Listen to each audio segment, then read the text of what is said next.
Good afternoon, good morning, good evening और good night. Well, ये भी एक शानवां फिक्शन है।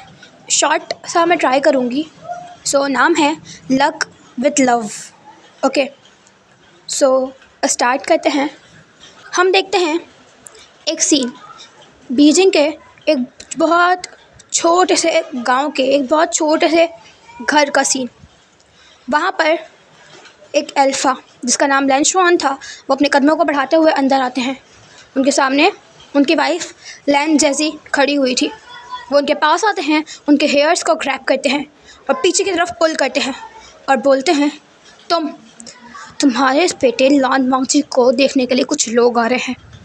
याद रखना, कोई भी गड़बड़ ना हो और तुम्हारे उस नालायक ओमेगा बेटे की तरह ये भी कुछ नालायकपन ना करे।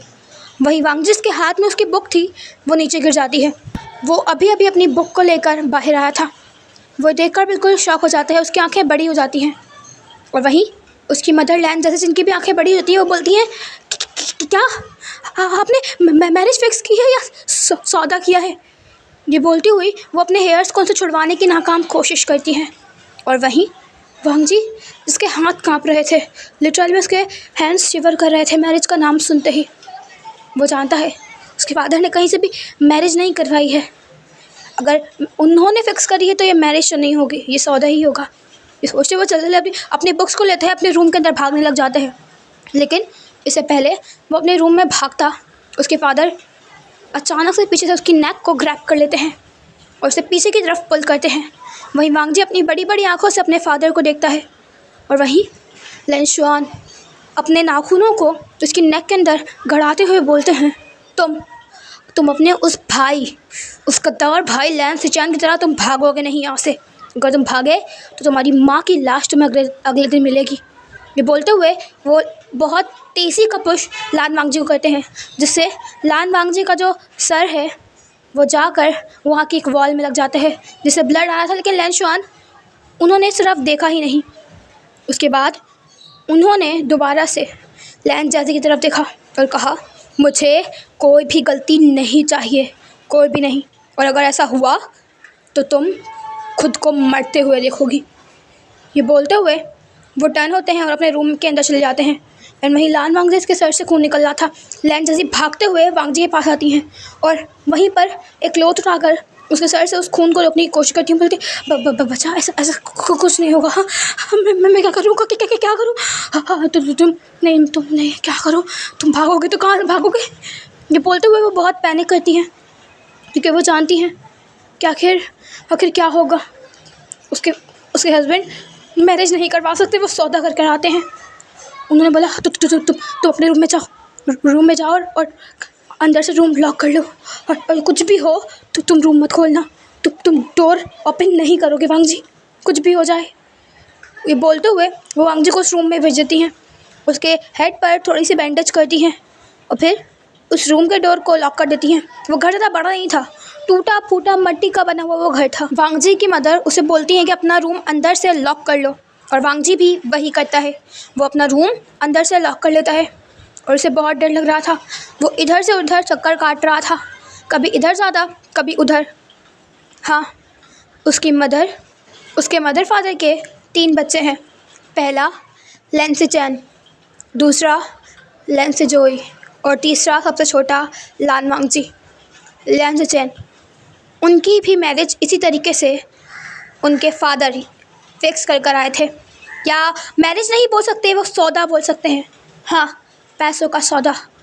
वो लैन सिचैन की मैरिज करवाने के बहाने उन लोगों से बहुत पैसा लेकर आए थे। और वहीं जब लैन सिचैन को सब पता चला, उन्होंने साफ साफ मना कर दिया कि वो नहीं करेंगे।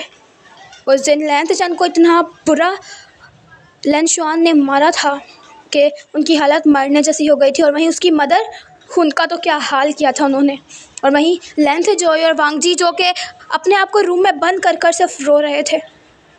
और वहीं लैन सिचैन, जिसे ये सब बर्दाश्त नहीं हुआ, तो वो उसी दिन घर से भाग गए। वो वहाँ से भाग गए और कहाँ गए ये पता ही नहीं चला। उसके बाद लैन सिजोई, जब वो लोग आए तो लैन सिजोई की मैरिज, या बोले तो सौदा, उनके साथ करवा दिया गया। मैरिज के नाम पर सौदा तो ही था। और वहीं लेंस जोई जो कि सेकंड नंबर पर आता था, वो जा चुका था वहाँ से। और फिर जब वो ना जाने कितने महीनों बाद आया तो पता चला कि उसकी हालत इतनी बुरी हो गई है, ऐसी हो गई थी कि उसे चला तक ठीक से नहीं जा रहा था। माउथ से ब्लड निकलना। जब लेंस जोई से वांग जी ने पूछा, क्योंकि वांग जी लेंस जोई से बहुत करीब था, बहुत क्लोज था, तो फिर उसे बताया कि हाँ, कि जिस अल्फ़ा से उसके फादर ने मैरिज करवाई थी वो सिर्फ एक सौदा था। उसे इतना मारा जाता है, इतना टॉर्चर किया जाता है और उसे सिर्फ अपनी डिज़ायर्स फुलफ़िल करवाई जाती हैं, इसके अलावा कुछ भी नहीं। और उसे सर्वेंट से भी बदतर तरीके से वहाँ पर ट्रीट किया जाता है, हर रोज़ मारना, फिज़िकल अब्यूज़, ना जाने क्या क्या। लेकिन सौदा तो कर आ गए हैं ना उसके वो फादर। लेंस जोई की हालत बहुत बुरी थी, बहुत ज़्यादा बुरी। और एक दिन न्यूज़ मिली कि लेंस जोई की डेथ हो गई है। और क्यों हुई, लैन वांग जी बहुत अच्छे तरीके से जानता है, इसी फिज़िकल अब्यूज़ की वजह से। अपने मदर फादर की मैरिज वो देख रहा है। और वैसे भी वो लोग बहुत रिफ्यूजीज़ के इलाके से आते हैं। बीजिंग का बहुत बहुत छोटा सा, बहुत कॉर्नर एरिया है ये, बहुत टूटा फूटा घर ऐसा। और ये 90s का टाइम है और यहाँ पर ओमेगास की वैल्यू क्या होती है वांग जी जानता है। और मैरिज की डेफिनेशंस उसके गांव में आसपास रहने वाले लोग और उसके मदर फादर, और अब उसने जो देखा जैसे कि लेंस जोई, ये सब बता रहे हैं कि मैरिज कितनी ज़्यादा स्कैरी होती है। वांग जी के लिए तो यही मतलब है ना। और इसके फादर उसका भी किसी से सौदा करना चाह रहे हैं, किसी ऐसे पर्सन से सौदा करने जा रहे हैं जिसको वांग जी जानता नहीं। और वांग जी जानता है कि अगर वांग जी की भी मैरिज हुई तो साफ साफ बात यही है कि वांग जी अपनी मौत को गले लगा रहा है। उसकी ज़िंदगी हेल्थ से भी बदतर हो जाएगी, बदतर। वांग जी डर रहा है, उसके हाथ कांप रहे हैं और बाहर से चिल्लाने की आवाज़ें आ रही हैं। ज़रूरी है ऑफ कोर्स उसके फादर उसकी मदर को टॉर्चर कर रहे होंगे, मार रहे होंगे, और वांग जी के तभी हाथ इस वजह से भी कांप रहे हैं। और इसके अलावा अपनी मैरिज का सोच कर भी ये बाहर की आवाज़ें तो बहुत ही आती हैं। जब ऐसा कुछ होता है उसकी मदर हमेशा वांग जी को अंदर बंद कर देती हैं और बोलती है रूम मत खोलना। और वांग जी यही करता है, हमेशा वो यही करता है। और अभी भी यही हो रहा था। बाहर से चिल्लाने की आवाज़ें आई थी, तुम एक अल्फ़ा बेटा तो मुझे दे नहीं पाई और ऐसा करोगी, हाँ? बड़ा एटीट्यूड आ रहा है। आज के आज वो लोग आएंगे और वो वांग जी के साथ जाएगा। पूरे 10 लाख युआन दिए उन्होंने मुझे, पूरे 10 लाख। और उसको लेकर हम कहाँ से कहाँ पहुँच सकते हैं। इस पर लैन जैसी ने रोते हुए कहा, तुम्हारी वजह से तुम सारे पैसे अपने शराब में उड़ा देते हो, जुए में उड़ा देते हो, और तुम बोल रहे हो मैं अपने बच्चे की कभी वहाँ पर शादी नहीं होने दूँगी, कभी मैरिज नहीं होगी। जैसे ही लैन ने ये कहा, लैनशॉन ने उनका सर उस वॉल में लड़ा दिया और एक और चीख की आवाज़ लैन जैसी कि वहाँ गूंज चुकी थी। और फिर लगभग आधे घंटे के बाद वांग जी ने अपना रूम का डोर खोला। वो चाहता था कि वो खोलने की उसकी मदर ने सख्ती से मना किया था कि उसे रूम का डोर ओपन नहीं करना है। और वांग जी बाहर गया, उसने अपनी मदर को उठाया। उसे अपनी मदर को देखकर उसकी आंखों में आंसू आ रहे थे, लेकिन इस पूरे टाइम पीरियड ने वांग जी के मुँह से एक अल्फाज नहीं निकाला था, एक वर्ड नहीं। वो चुप हो गया था और बोलने वाला पर्सन वो चुप हो गया था। पता नहीं क्यों अब उसे बोला नहीं जाता। कुछ लाइफ में है ही नहीं। बचपन से ही सब कोई देखता हुआ आएगा तो उसकी मेंटल हेल्थ पर क्या असर पड़ेगा। और सच कहें तो वांग जी के साथ भी यही है। और वहीं आराम से वो लैन जैसी को उठाता है, हल्का सा उन्हें ट्रीट करता है। थोड़ी बहुत वहाँ पर बैंडेजेस थी जो पुरानी हो चुकी थी, लेकिन वांग जी ने उन्हीं से ट्रीट किया। और शायद उसके फादर को यह भी नहीं पता कि वो छुप कर स्कूल जाया करता था। और अभी वो फर्स्ट ईयर में जाना चाहता है, हाँ कॉलेज में। अभी वो 17 ईयर्स का है और उसे कॉलेज के फर्स्ट ईयर में जाना है। लेकिन वो जानता है कि वो कभी नहीं पढ़ सकता, कभी नहीं जा सकता। लेकिन उसका सपना है एक डॉक्टर बनना जिससे वो ट्रीट कर सके लोगों को। क्योंकि उसने देखा है, अपने भाई की हालत देखी है, अपनी मदर की हालत देखी है, तो उसे एक डॉक्टर बनना है। लेकिन वो जानता है उसका ये सपना कभी पूरा नहीं हो सकता, कभी भी नहीं। और अब हम सीन देखते हैं। फ़ौरन से लैन जैसे की आँख खुलती है, वो हड़बड़ाते हुए उठती है, बोलती है हाँ वांग जी, हाँ तो हमें फ़ोन का इंतज़ाम करना होगा। कहीं से फ़ोन, हाँ तुम्हारे पापा के पास छोटा सा फ़ोन है ना, वो रूम में, हाँ चलो। ये बोलती हुई वो खड़ी होती हैं, अपने रूम में जाती हैं। वहाँ पर हर तरफ ढूंढती हैं कि उसके हस्बैंड ने कहाँ पर छोटा सा फ़ोन छुपा कर रखा हुआ है। वो कीपैड वाला फ़ोन था और जैसे तैसे कर कर उनको उनको वो फ़ोन मिल जाता है और वो खुश होती हैं। वांग जी भी उनके साथ था, वो देख रहा था। उसने अपनी मदर की तरफ देखा, उसकी मदर ने कहा वांग जी तुम्हें बचाने का सिर्फ ये तरीका है, प्लीज़ प्लीज़ गॉड प्लीज़ वो मेरी मदद कर दे प्लीज़। ये बोलते हुए वो आराम से उस फ़ोन के अंदर कुछ डायल करती हैं और फिर अपने एयर्स पर लगाती हैं। हाँ, थैंक गॉड उन्हें ये नंबर याद है। और कैसे भूल सकती हैं ये नंबर उनकी बेस्ट फ्रेंड का था, जो ना जाने कितने टाइम पहले गाँव से निकली थी। हाँ, लगभग वो कुछ ही टाइम के लिए गाँव आए थे, या कहो तो 15 से 16 दिन के लिए। लेकिन उस टाइम में लैन जैसी से उस लड़की की यानी उस ओमेगा की फ्रेंडशिप बहुत अच्छी हो गई थी। तो शायद ये लैन जैसी हेल्प करती, लेकिन ऐसे में कौन किसी का हेल्प करता है। लेकिन आखिरी उम्मीद लैन जैसी के पास यही है, भले से वो उसके बेटे को सर्वेंट की तरह ही रख ले, लेकिन ले जाए यहाँ से। ये सोचते हुए कुछ बेल्स जा रही थी। लैन जैसी के दिल की धड़कनें बढ़ रही थी और वहीं सामने से कोई फ़ोन उठाता है और बोलता है हेलो। और जैसे ही लैन जैसे सुनती है, उनकी आंखों से आंसू निकलते हुए बोलती है हेलो हेलो हेलो। और सामने से कोई था जो बिल्कुल कुछ टाइम के लिए चुप हो जाता है और वहीं लैन जैसी रोने लग जाती हैं। सामने वाला पर्सन बोलता है क्या जैसी तुम हो? इस बात पर जैसी बोलती है हाँ मैं। इस बात पर सामने जो थी ओमेगा वो बोलती है जैसी रो क्यों रही हो इतने सालों बाद, क्या हुआ? हाँ, इस बात पर जैसी बोलती है प्लीज़ ले जाओ, प्लीज़ इसे ले जाओ, वो इसे बेच देगा। इस बात पर जो सामने ओमेगा थी वो कुछ टाइम चुप होती है और बोलती है कौन, किसे, क्या हुआ है? इस बात पर लैन जैसी बोलती हैं वो प्लीज़ मैं मेरा वांग जी मैं उसे कुछ टाइम के लिए थोड़ा गाँव से बाहर लेकर आऊँगी, तो तुम उसे ले जाना, प्लीज़ ले जाना। तुम उसे पहले से सर्वेंट बना लिया, लेकिन यहाँ से ले जाना, प्लीज़ ले जाना। ये बोलते हुए वो बहुत रोती हैं। सामने जो ओमेगा थी वो बोलती हैं लेकिन जैसी हुआ क्या है, बताओ मुझे। लैन जैसी बोलती है वो उसे बेच रहा है, मैरिज के बाद वो उसे बेच देगा और वांग जी भी बच नहीं मर जाएगा, नहीं प्लीज़ ले जाओ उसे।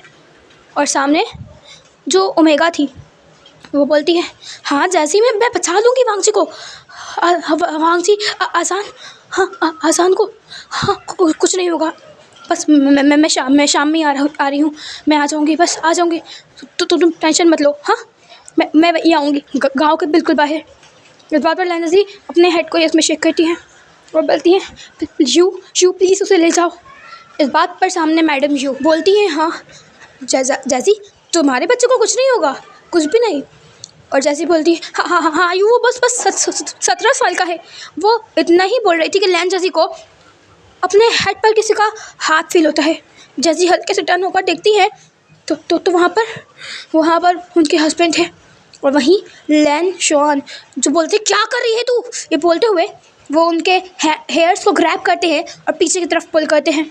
वहीं लैन जैसी जो बिल्कुल शॉक हो गई थी, उनके हाथों से वो फ़ोन गिर चुका था। और वहीं दूसरी तरफ से मैडम यू बोलती रह गई जैसी। और वहीं जैसे इसी वक्त चिल्लाने की आवाज़ आई थी और वहीं जो लैन शॉन थे उन्होंने जैसे ही देखा जैसे कि नंबर को मिलाया हुआ है, फ़ौरन से उन्होंने उस नंबर को कट कर दिया और सिर्फ अपनी उन खूटी और क्लियर कटी हुई आइज़ से सिर्फ और सिर्फ लैन जैसी की तरफ देखा। उनको हेयर से पकड़ते हुए वो बाहर लेके गए, अपने रूम से बाहर लेके गए, उनको स्टोर पे फेंक दिया। वांग जी डर चुका था। लैन शॉन की नज़रें वांग जी की तरफ गई, उन्होंने वांग जी को उसकी नेक से पकड़ लिया, उसे बाहर उस फ्लोर पर धक्का दिया और वांग जी की आंखों से आंसू निकल रहे थे। और वहीं लैन शॉन जो कि आए, उन्होंने बोला 1 घंटे में वो लोग आने वाले हैं, सिर्फ और सिर्फ 1 घंटे में। और अगर तुम लोगों की ये हालत मैंने देखी ना, मैं बता रहा हूँ, मैं तुम लोगों को जान से मार दूँगा, जान से। एक अल्फ़ा बेटा मुझे दे नहीं पाई। ये बोलते हुए वो अपने एक पाँव से सिर्फ और सिर्फ किक करते हैं लैन जैसी को। और वहीं वो लान वांग जी की तरफ देखते हैं, उसके हेयर से उसे टाइटली ग्रैब करते हैं और बोलते हैं तू क्या अपने भाई की तरह बनेगा, भागेगा यहाँ से, सोचना भी मत, तेरी माँ को जान से मार दूंगा मैं, हिम्मत भी मत करना। ये बोलते हुए वो बहुत ज़ोर से वांग जी को फ्लोर पर फेंकते हैं और फिर वहाँ से आयरन रॉड उठाते हैं। एक आयरन रॉड थी बहुत बड़ी और मोटी, वहीं वांग जी की आंखें बड़ी हो गई थी, उसकी आंखों से आंसू निकल रहे थे, लेकिन लेकिन अभी भी वो कुछ बोल नहीं रहा था, बस वो सिसक रहा था। वो सकते से सकते खुद को पीछे की तरफ घसीट रहा था।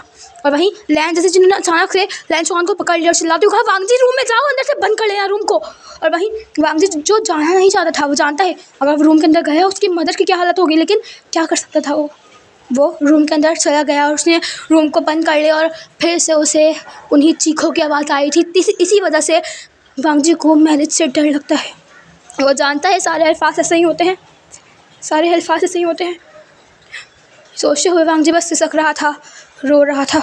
अब हम देखते हैं लगभग 1 घंटे बाद का सीन। 1 घंटे बाद लैन जैसी की हालत बहुत बुरी हो चुकी थी, बहुत ज़्यादा बुरी, लेकिन फिर भी वो खड़ी थी, लंगड़ा कर ही, लेकिन वो चल रही थी। और वहीं लैनशॉन ने वांग जी की तरफ देखा, सिर्फ और सिर्फ वांग जी की तरफ, और कहा, बाहर निकल, आ गए हैं वो लोग, कोई तमाशा मत करना। ये बोलते हुए वो खींचते हुए वांग जी को बाहर लेके जाते हैं। और उस काउच पर, वो काउच नहीं था समझ लो, बहुत टूटा फूटा पुराना सा था, उस टेबल पर बिठा देते हैं वांग जी को। और वहीं वांग जी नज़र पड़ती है सामने उस अल्फा पर, जो कितनी लस्टफुल आई से वांग जी को देख रहा था। और उसके आसपास शायद 2 लोग और बैठे थे, पता नहीं कौन थे, होगा कोई। वांग जी लेकिन उस अल्फा की तरफ देख रहा था जो 40 साल का था और लस्टफुल आई से अपनी उसे देख रहा था। वांग जी को बहुत डिस्कस फील होता, उसकी आंखों से आंसू निकल रहे थे। उसने अपनी उन प्लीडिंग आई से अपनी मदर की तरफ देखा, जो बस आंखों में आंसू लिए वांग जी को देख रही थी। उनकी आंखों से आंसू निकल रहे थे क्योंकि वो भाग ही नहीं सकी यहाँ से, उनको टाइम ही नहीं मिला कि वो उस गाँव की सीमा तक लेके जा सके। और लैनशॉन ने उन लोगों को जल्दी ही बुला लिया था। अब यू तो आएगी नहीं, पता नहीं कब आएगी। तब तक कहेंगे मैरिज पेपर्स, क्योंकि वांग जी के सामने उसी टेबल पर, वांग जी चेयर पर बैठा था, उसी के सामने उस टेबल पर वो पेपर्स रखे थे, मैरिज पेपर्स, जिस पर उस अल्फा ने सिग्नेचर कर दिया था। अब सिर्फ वांग जी का सिग्नेचर करने की बारी थी, और वांग जी किसी और से बन जाता, किसी और का हो जाता। एंड वहीं लैनशॉन घूर कर वांग जी को देख रहे थे। उन्होंने कहा, साइन करो इस पर। और उन लोगों ने की तरफ देखकर लैनशॉन ने कहा, आप लोग ने मेरे पैसे तैयार रख लिए ना? इस बात पर उस 40 साल के अल्फा ने कहा, हाँ बिल्कुल रख लिए। यह बोलता हुआ वो एक सूटकेस निकालता है और लैनशॉन की तरफ बढ़ा देता है। और लैनशॉन की आंखें चमक गई थी उस सूटकेस में इतने सारे पैसों को देखकर। और वहीं वो अल्फा लस्टफुल आई से अपनी वांग जी को देख रहा था। वांग जी की आंखों से इतने आंसू निकल रहे थे जितने कोई सोच नहीं सकता, गिनती नहीं थी। वांग जी की आंखें धुंधली हो रही थी बिल्कुल। वो क्या करता, उसके हाथ काँप रहे थे। उसके हाथों में लैनशॉन ने वो पेन दिया और कहा, जल्दी करो वरना अपनी माँ को मरा हुआ देख लेना। जैसे ही वांग जी ने सुना, उसके हाथ काँप गए। वो उस पर सिग्नेचर करने के लिए उसे अपने उस पेन को रखा। उसने एक गल्प किया। जैसे ही गल्प किया वैसे ही वो डोर अचानक से बजने लग गया। बहुत तेज़ से कोई उस डोर को बजा रहा था। वांग जी और सब ने उस तरफ देखा और लैन जी की दिल में एक होप आई थी, एक होप। लेकिन लैनशॉन ने उस तरफ देखा और कहा, कौन आ गया? वांग जी तुम साइन करो। ये बोलते हुए वांग जी तरफ देखते हैं और वांग जी उस पर साइन करने ही वाले थे कि अचानक से कोई लोग उस डोर को तोड़ देते हैं और वो डोर टूट जाता है। और लैनशॉन और बाकी सब खड़े हो जाते हैं अपनी चेयर से, लेकिन वांग जी बैठा हुआ था। और सब लोग अपनी और शॉकिंग आई से उस डोर की तरफ देखते हैं। वो डोर जो कि टूट चुका था, वहाँ से एक लेडी अंदर आई। वो लेडी बहुत स्टाइलिश कपड़ों में थी। उसने बिल्कुल फॉर्मल अटायर वेयर किया हुआ था। वो आई, उसके वो लॉन्ग हेयर्स, वो लेडी मिड एज की लग रही थी। उसकी एज इतनी ज़्यादा नहीं लग रही थी, लगभग होगी 40 की या 35 की। वैसे उसकी एज से इतना पता नहीं चल रहा था, वो बहुत यंग लग रही थी। वो अंदर आती हैं और घूर कर एक दफ़ा सबकी तरफ देखती हैं। और जैसे ही वो लैन जैसी की तरफ देखती हैं, इनकी हालत बहुत बुरी थी, वो अपने कदमों को बहुत एलिगेंसी की तरफ साथ आगे बढ़ाती हैं और फिर लैन जैसी की तरफ देखती हैं। उनके माउथ से जो ब्लड निकल रहा था उससे हल्के से अपने एक थंब से वाइप करती हैं और बोलती हैं, जैसी क्या हुआ है? ये हालत तुम्हारी किसने की है? हाँ, ये बोलती हुई वो सबकी तरफ घूरती हैं। उसका ऑरा बहुत खतरनाक था। और फिर वो अपनी नज़र घुमा कर एक दफ़ा वांग जी की तरफ देखती है वो लेडी, और फिर वो उन सामने लोगों की तरफ देखती हैं। फिर वो फ़ौरन से उस पेपर को उठाती हैं जो पेपर वांग जी के सामने था, और वांग जी के हाथों में पेन, और वो उस पेपर पर पढ़ती हैं कि एक अल्फ़ा का नाम लिखा और वांग जी का नाम, और ये मैरिज पेपर्स थे। वो जैसे ही ये देखती हैं, उनके गुस्से का लेवल बहुत ज़्यादा था। वो सैल्फा की तरफ देखती हैं, उसका कॉलर पकड़ते हुए उसे उठाती हैं। हाँ, वो एक ओमेगा थी, और एक अल्फ़ा का कॉलर पकड़ रही थी। उसने पकड़ते हुए उठाया और कहा, हिम्मत भी कैसे हुई तुम्हारी? हाँ, अपनी शक्ल, अपनी एज देखी और ये मासूम से बच्चे को देखा है तुमने? ये बोलते हुए वो उसे दूर धक्का देती हैं। और वहीं वो अल्फ़ा बोलता है, हो तो कौन तुम? हिम्मत कैसे हुई? जानती हो कौन हूँ मैं? हाँ, इस गांव का मुखिया। वो जैसा है ये बोलती हैं, मतलब बोलता है, मैडम यू। हाँ, वो लेडी मैडम यू थी जो स्माइल करती हैं, बहुत एक तीखी स्माइल होती है वो, और करते हुए बोलती हैं, हाँ, तुम एक क्या हो? इस गांव के मुखिया का बेटा या मुखिया? हाँ, आई डोंट केयर, तुम्हें पता है मैं कौन हूँ? ये बोलते हुए वो उसे हंसती है और सिर्फ ग्लेयर करती है और अपनी नज़रों को घुमाकर उन बॉडीगार्ड्स की तरफ देखती है, जो बॉडीगार्ड्स फ़ौरन से उन तीनों लोगों को, अल्फ़ा को और उसके आगे 2 लोग आए थे, उसको पकड़ लेते हैं। और वहीं लैंजा से घूर कर लैन शॉन की तरफ देखती है और बोलती है, तुम, ये बच्चा मेरा है। वो लान वांग जी की तरफ देखते हुए बोलती हैं, और वही लान वांग जी जिसकी गोल्डन आइज थी, उनसे आंसू निकल रहे थे। और वहीं लैन जैसी सिर्फ और सिर्फ अपनी आंखों से आंसू निकालते हुए बोलती है, यू। और वहीं मैडम यू टर्न होती है और बोलती है, झांसी, तुम मेरे साथ चलो, तुम्हें यहाँ पर रहने की बिल्कुल ज़रूरत नहीं है। इस बात पर लैन जैसी बोलती हैं, नहीं यू, मैं यही रहूँगी, ये मेरा अल्फ़ा है और उसका घर है, मैं नहीं जा सकती, तुम जानती हो ना। लेकिन लेकिन तो प्लीज़ प्लीज़ वांग जी को ले जाओ प्लीज़।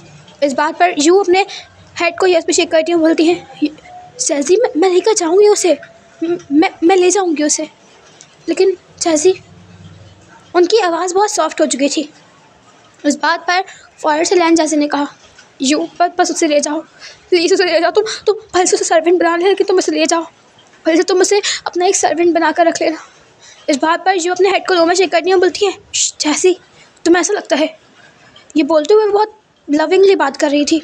इस बात पर फ़ौरन से एलन शॉन को गुस्सा आया। उन्होंने मैडम यू का हाथ पकड़ा, उन्हें पीछे की तरफ घसीटा, और वहीं मैडम यू ने गुस्से में उनकी तरफ देखा और अपने दोनों हाथों से उसको पुश किया।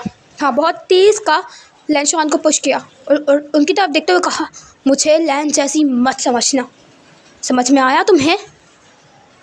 क्या है? हाँ, तुम ऐसा नीच गिरा हुआ और घटिया इंसान मैंने नहीं देखा, मुझे छूने की हिम्मत भी मत करना तुम। ये बोलते हुए वो घूरती है। इस बात पर लैन शॉन बोलते हैं, तुम्हें क्या लगता है तुम यहाँ पर आई हो? रोक दिया है तुमने? बिल्कुल भी नहीं, तुम्हारे पास कुछ भी है? हाँ, इसको दे रहा हूँ मैं, तुम्हें ये चाहिए ना? ये बोलते हुए वांग जी का हाथ पकड़ते हुए मैडम यू के सामने करते हैं। वांग जी की आंखों में आंसू था और वो नीचे देख रहा था, और वहीं मैडम यू ने लैन शॉन की तरफ देखा और अपनी एक आईब्रो को रेस किया। इस पर लैन शॉन ने कहा, हाँ तो मैं उनको दे रहा हूँ, तो मुझे पूरे 10 लाख रुपए दे रहे हैं और तुम्हें ये चाहिए, तो उसके बदले मुझे क्या दोगी? ये बोलते हुए लैन शॉन बहुत सरकास्टिकली स्माइल करने लग गए थे, क्योंकि ऐसे तो वो नहीं देने वाले, और उन्होंने जितना देखा है मैडम यू बहुत रिच हैं, तो कुछ तो मिलेगा ही, शायद ज़्यादा मिल जाए। इस बात में मैडम यू बोलती है, पैसों के भूखे हो तुम। ये बोलते हुए वो फ़ौरन से एक कार्ड निकालती हैं और सिर्फ लैन शॉन के मुंह पर मारती हैं और बोलती हैं, इसमें पूरे 1 करोड़ युआन है, रखो तुम, लेकिन तुम्हारा अब से इसके साथ कोई रिश्ता नहीं है और तुम अब से लैन जैसी को भी हर्ट नहीं करोगे। इस बात पर लैन शॉन उस नीचे पड़े कार्ड को देखते हैं, फ़ौरन से उठाते हैं, बोलते हैं, ले जाओ इसे, मेरा कोई रिश्ता नहीं है इससे। हाँ, ले जाओ, मेरा इससे भी कोई रिश्ता नहीं है, तो तुम चाहती तो उसे भी ले जाओ। ये बोलते हुए वो सिर्फ और सिर्फ उस कार्ड को अपनी बड़ी बड़ी आंखों से देख रहे थे, और वहीं मैडम यू ने लैन जैसी जब देखा, कहा, चलोगी तुम? इस बात पर लैन जैसी ने कहा, नहीं यू, तुम प्लीज़ इसे ले जाओ प्लीज़। और वहीं वांग जी आगे बढ़ा, उसने अपनी मदर का हाथ पकड़ा और अपने हेड को नो में शेक किया। इस बात पर लैन जैसी ने प्यार से स्माइल करा और फिर सिर्फ और सिर्फ वांग जी के फेस पर अपना हाथ रखो, कहा, वांग जी, तुम जाओ, तुम इस हेल से निकल जाओ, बच्चे यहाँ से जाओ। ये बोलते हुए वो उसके फोरहेड पर एक किस करती हैं और वांग जी की आंखों से एक और आंसू निकल जाता है।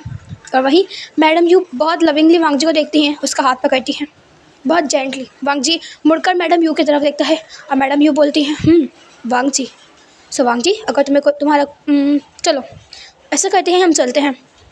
हाँ, अब से मैं भी तुम्हारी मदर हूँ। हाँ, ये बोलते हुए वो आराम से वांग जी के बालों को रफल करती हैं। वांग जी बहुत क्यूट था, बहुत इनोसेंट था। और फिर वो धीरे से उसका हाथ पकड़ते हुए उसे बाहर ले जाती हैं और एक दफ़ा मैडम यू मुड़कर लैन जैसी की तरफ देखती हैं, लैन जैसी नोट करती हैं और वहीं मैडम यू आराम से वांग जी को लेकर वहाँ से निकल जाती हैं। वो बाहर निकलती हैं उस गांव से। गांव के बाहर उनकी कार खड़ी हुई थी। हाँ, उसे गांव भी नहीं बोल सकते, वो बहुत ख़राब इलाका था। जैसे ही मैडम यू बाहर निकलती हैं, उस कार के बाहर एक पर्सन खड़े होते हैं एंड यू फ़ौरन से उनके पास आती हैं और बोलती हैं ये। और वहीं जांग फैमियान जब वांग जी की तरफ देखते हैं और बोलते हैं क्या क्या ये है।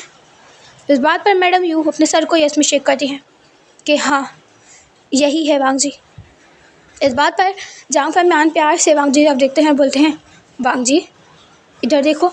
वांग जी सिर्फ अपनी गांव की सड़कों को देखते हुए आया था, उससे अपनी नज़रों को उठाकर जांग फैमियान की तरफ देखा और वहीं जांग फैमियान ने कहा बहुत प्यारे हो, लेकिन यूँ तुम्हें पता है ना, हम अगर इसे ऐसे ही रखेंगे अपने घर में तो शायद बातें भी बन सकती हैं।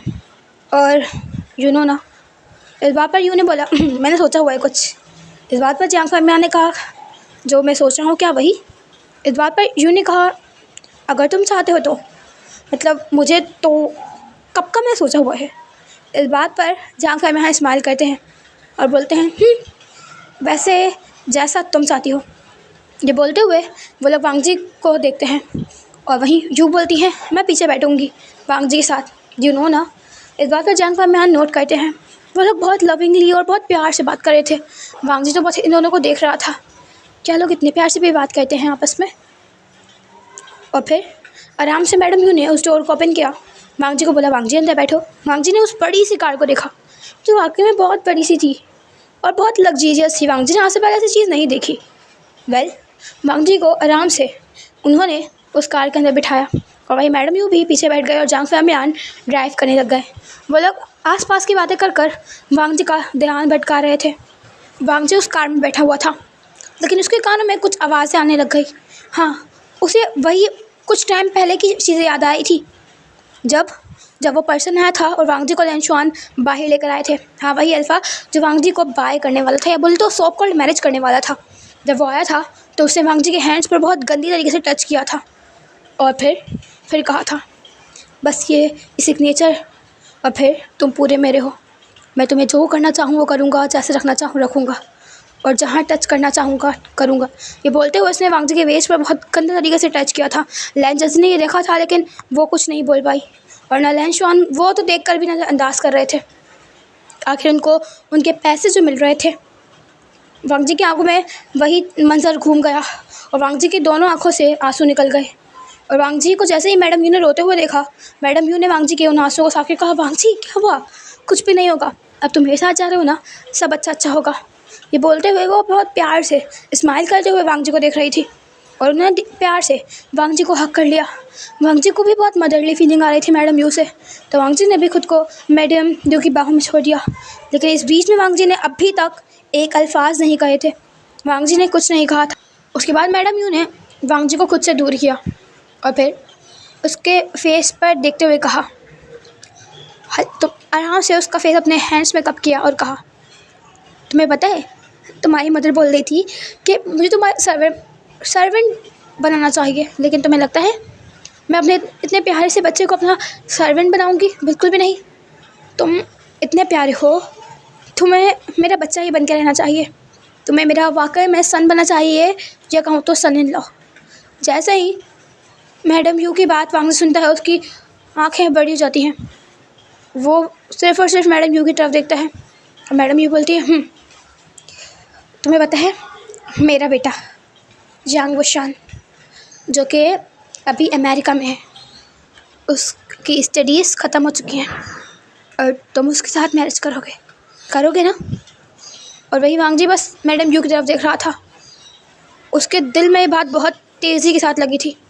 एक मैरिज से तो वो बच कर आ रहा है, भाग कर आ रहा है, और यहाँ पर आकर भी मैरिज। लेकिन वांग जी ना कुछ कर सकता है, कुछ बोल सकता है, क्योंकि इन लोगों ने पैसे दिए हैं उसके फादर को, या कहें तो एक तरीके से उनसे कहो या इनसे, वांग जी को बेच तो दिया गया है ना। वांग जी नीचे देखने लग गया और उसकी आंखों से आंसू निकलने लग गए। और मैडम यू ने वांग जी जब देखा, कहा वांग जी कुछ भी नहीं होगा, रो क्यों रहे हो तुम, हाँ तुम वहाँ से निकल चुके हो, अब तुम्हारी लाइफ बहुत अच्छी होगी। ये बोलने के बाद वो वांग जी को हक कर लेती हैं और अपने फिंगर्स को वांग जी के हेयर्स में डालने लग जाती हैं। वांग जी बस रो रहा था, ये भी तो एक सौदा हुआ, जैसे जैसे क्या लेंथ जो उसकी मदर के साथ हो रहा है उसके साथ भी ऐसा ही होगा। ये सोचते हुए उसकी आंखों से आंसू निकल रहे थे। मैरिज एक ऐसी चीज़ थी जो वांग जी डाइजेस्ट नहीं कर सकता था, जो जिस चीज़ से सबसे ज़्यादा नफ़रत थी, सबसे ज़्यादा डर लगता था। और यही हुआ, वहाँ उसके फादर सौदा कर रहे थे और यहाँ पर उसका सौदा कुछ ज़्यादा पैसों में हो गया। किसके लिए? फिर से एक अल्फ़ा के लिए, फिर से एक अल्फ़ा के लिए। ये सोचते हुए वांग जी अपनी आंखों को बंद कर लेता है और उसकी आंख से एक और बूंद आंसू निकल जाता है। लगभग 1 या 2 घंटे के बाद उनकी कार कहीं रुकती है। वांग जी अपनी आंखें खोलकर बाहर की तरफ देखता है तो वो देखता है उनकी कार एक बहुत बड़े से मेंशन के बाहर रुकी है। मैडम यू के लिए एक बॉडीगार्ड दरवाज़ा खोलता है, वो बाहर निकलती हैं और फिर वांग जी के लिए भी वो बॉडीगार्ड दरवाज़ा खोलता है। मैडम यू वांग जी का हाथ पकड़ते हुए उसे अपने घर के अंदर लेके आती हैं। वांग जी तो बस सब चीज़ देख रहा था, वो इतना बड़ा सा गार्डन, फिर उसके अंदर वो मेंशन, वो इतना बड़ा मेंशन जितना जितना जितना वांग जी के ख्वाबों से भी बड़ा था, बहुत बड़ा था वो। वांग जी जैसे ही उसके अंदर आया उसने देखा वहाँ की हर चीज़ चमक रही थी। वांग जी फर्स्ट टाइम ही देख रहा था, हर चीज़ वहाँ की ब्यूटीफुल थी, या बोल तो ब्यूटीफुल ब्यूटीफुल मोस्ट ब्यूटीफुल। वांग जी को लग रहा था कि वो वाकई में किसी फेरी टेल वर्ल्ड में आ गया है। हर चीज़ बहुत एक्सपेंसिव थी। और मैडम यू ने प्यार से वांग जी की तरफ देखा तो उसके फेस को कप किया और कहा, वांग जी जाओ जल्दी से रेडी हो जाओ। हाँ, ये बोलते हुए वांग जी को हाथ पकड़ते हुए वो उस मेड के पास जाती हैं। वो बोलती हैं, तुम्हें रूम रेडी करने का कहा था, क्या रूम रेडी हो गया? इस बात पर फ़ौरन से उस मेड ने कहा, यस मैम हो गया वो वाला रूम। एंड देन फ़ौरन से मैडम यू वांग जी को एक रूम की तरफ लेके जाते हैं। उस रूम का डोर ओपन कर कर वांग जी को अंदर लेके जाती हैं तो बोलती हैं, वांग जी तुम फ्रेश हो जाओ, फिर मैं तुम्हें सबसे मिलवाऊँगी। हाँ, तुम यहाँ रहो और जल्दी से फ्रेश हो जाओ, तुम्हारे लिए कुछ क्लोथ्स का मैंने कहा है, कुछ टाइम में आ जाएंगे, ठीक है। ये बोलते हुए वह एक लाइट से स्माइल करती हैं। वांग जी अपने हेड को यस में शेक करता है और उस रूम को देखता है। वो रूम उनके घर के जितना था, बहुत बड़ा सा रूम था, बहुत ब्यूटीफुल था। वहाँ का बेड, हर चीज़ बहुत अच्छी थी। वांग जी सबकी तरफ देखा था अपनी बड़ी बड़ी आँखों से। और वहीं मैडम यू, जिन्होंने हल्के से वांग जी के फेस को फिर से कप किया और कहा, वांग जी तुम्हें डरने की ज़रूरत नहीं है, तुम मुझे अब अपनी मॉम समझो, ठीक है। जैसा तुम अपनी मदर को मदर समझते थे, अब से तुम भी मुझे मॉम कहोगे, ओके। इस बात पर वांग जी ने अपने हेड को यस में शेक किया। उसे रोना तो अभी भी आ रहा था और पता चल रहा था कि वो बेच दिया गया है, फिर से इसका सौदा हो चुका है। दिल में दर्द था लेकिन उसने कुछ नहीं कहा। और वहीं मैडम यू ने कहा, कुछ टाइम में कपड़े आ जाएंगे, तुम फ्रेश हो जाना और फिर नीचे आ जाना, हम डिनर करेंगे साथ में, ठीक है। ये बोलते हुए वो उस रूम में उसको छोड़कर चली जाती हैं। और वहीं वांग जी पहले उस रूम को देखता है और फिर उस बेड पर बैठ जाता है जो बहुत सॉफ्ट था, एटलीस्ट वांग जी के लिए तो बहुत था। अब हम देखते हैं दूसरी तरफ का सीन। बहुत दूर अमेरिका में एक पर्सन अपने कैबिन के अंदर बैठा हुआ था। उसको बार बार उसके फ़ोन पर कॉल आ रहा था और वो बार बार उसे अवॉइड करने की कोशिश कर रहा था क्योंकि वो जानता है अभी उसने कॉल कट कर दिया है, लेकिन दोबारा से पर्सन कॉल कर रहा है उसे। उसने एक थोड़ा सा शाई किया और फिर अपने उस लैपटॉप को बंद कर दिया। अपने लैपटॉप को बंद करने के बाद उसने उस मोबाइल फ़ोन को अपने ईयर्स में लगाया और कहा, मॉम प्लीज़ ना।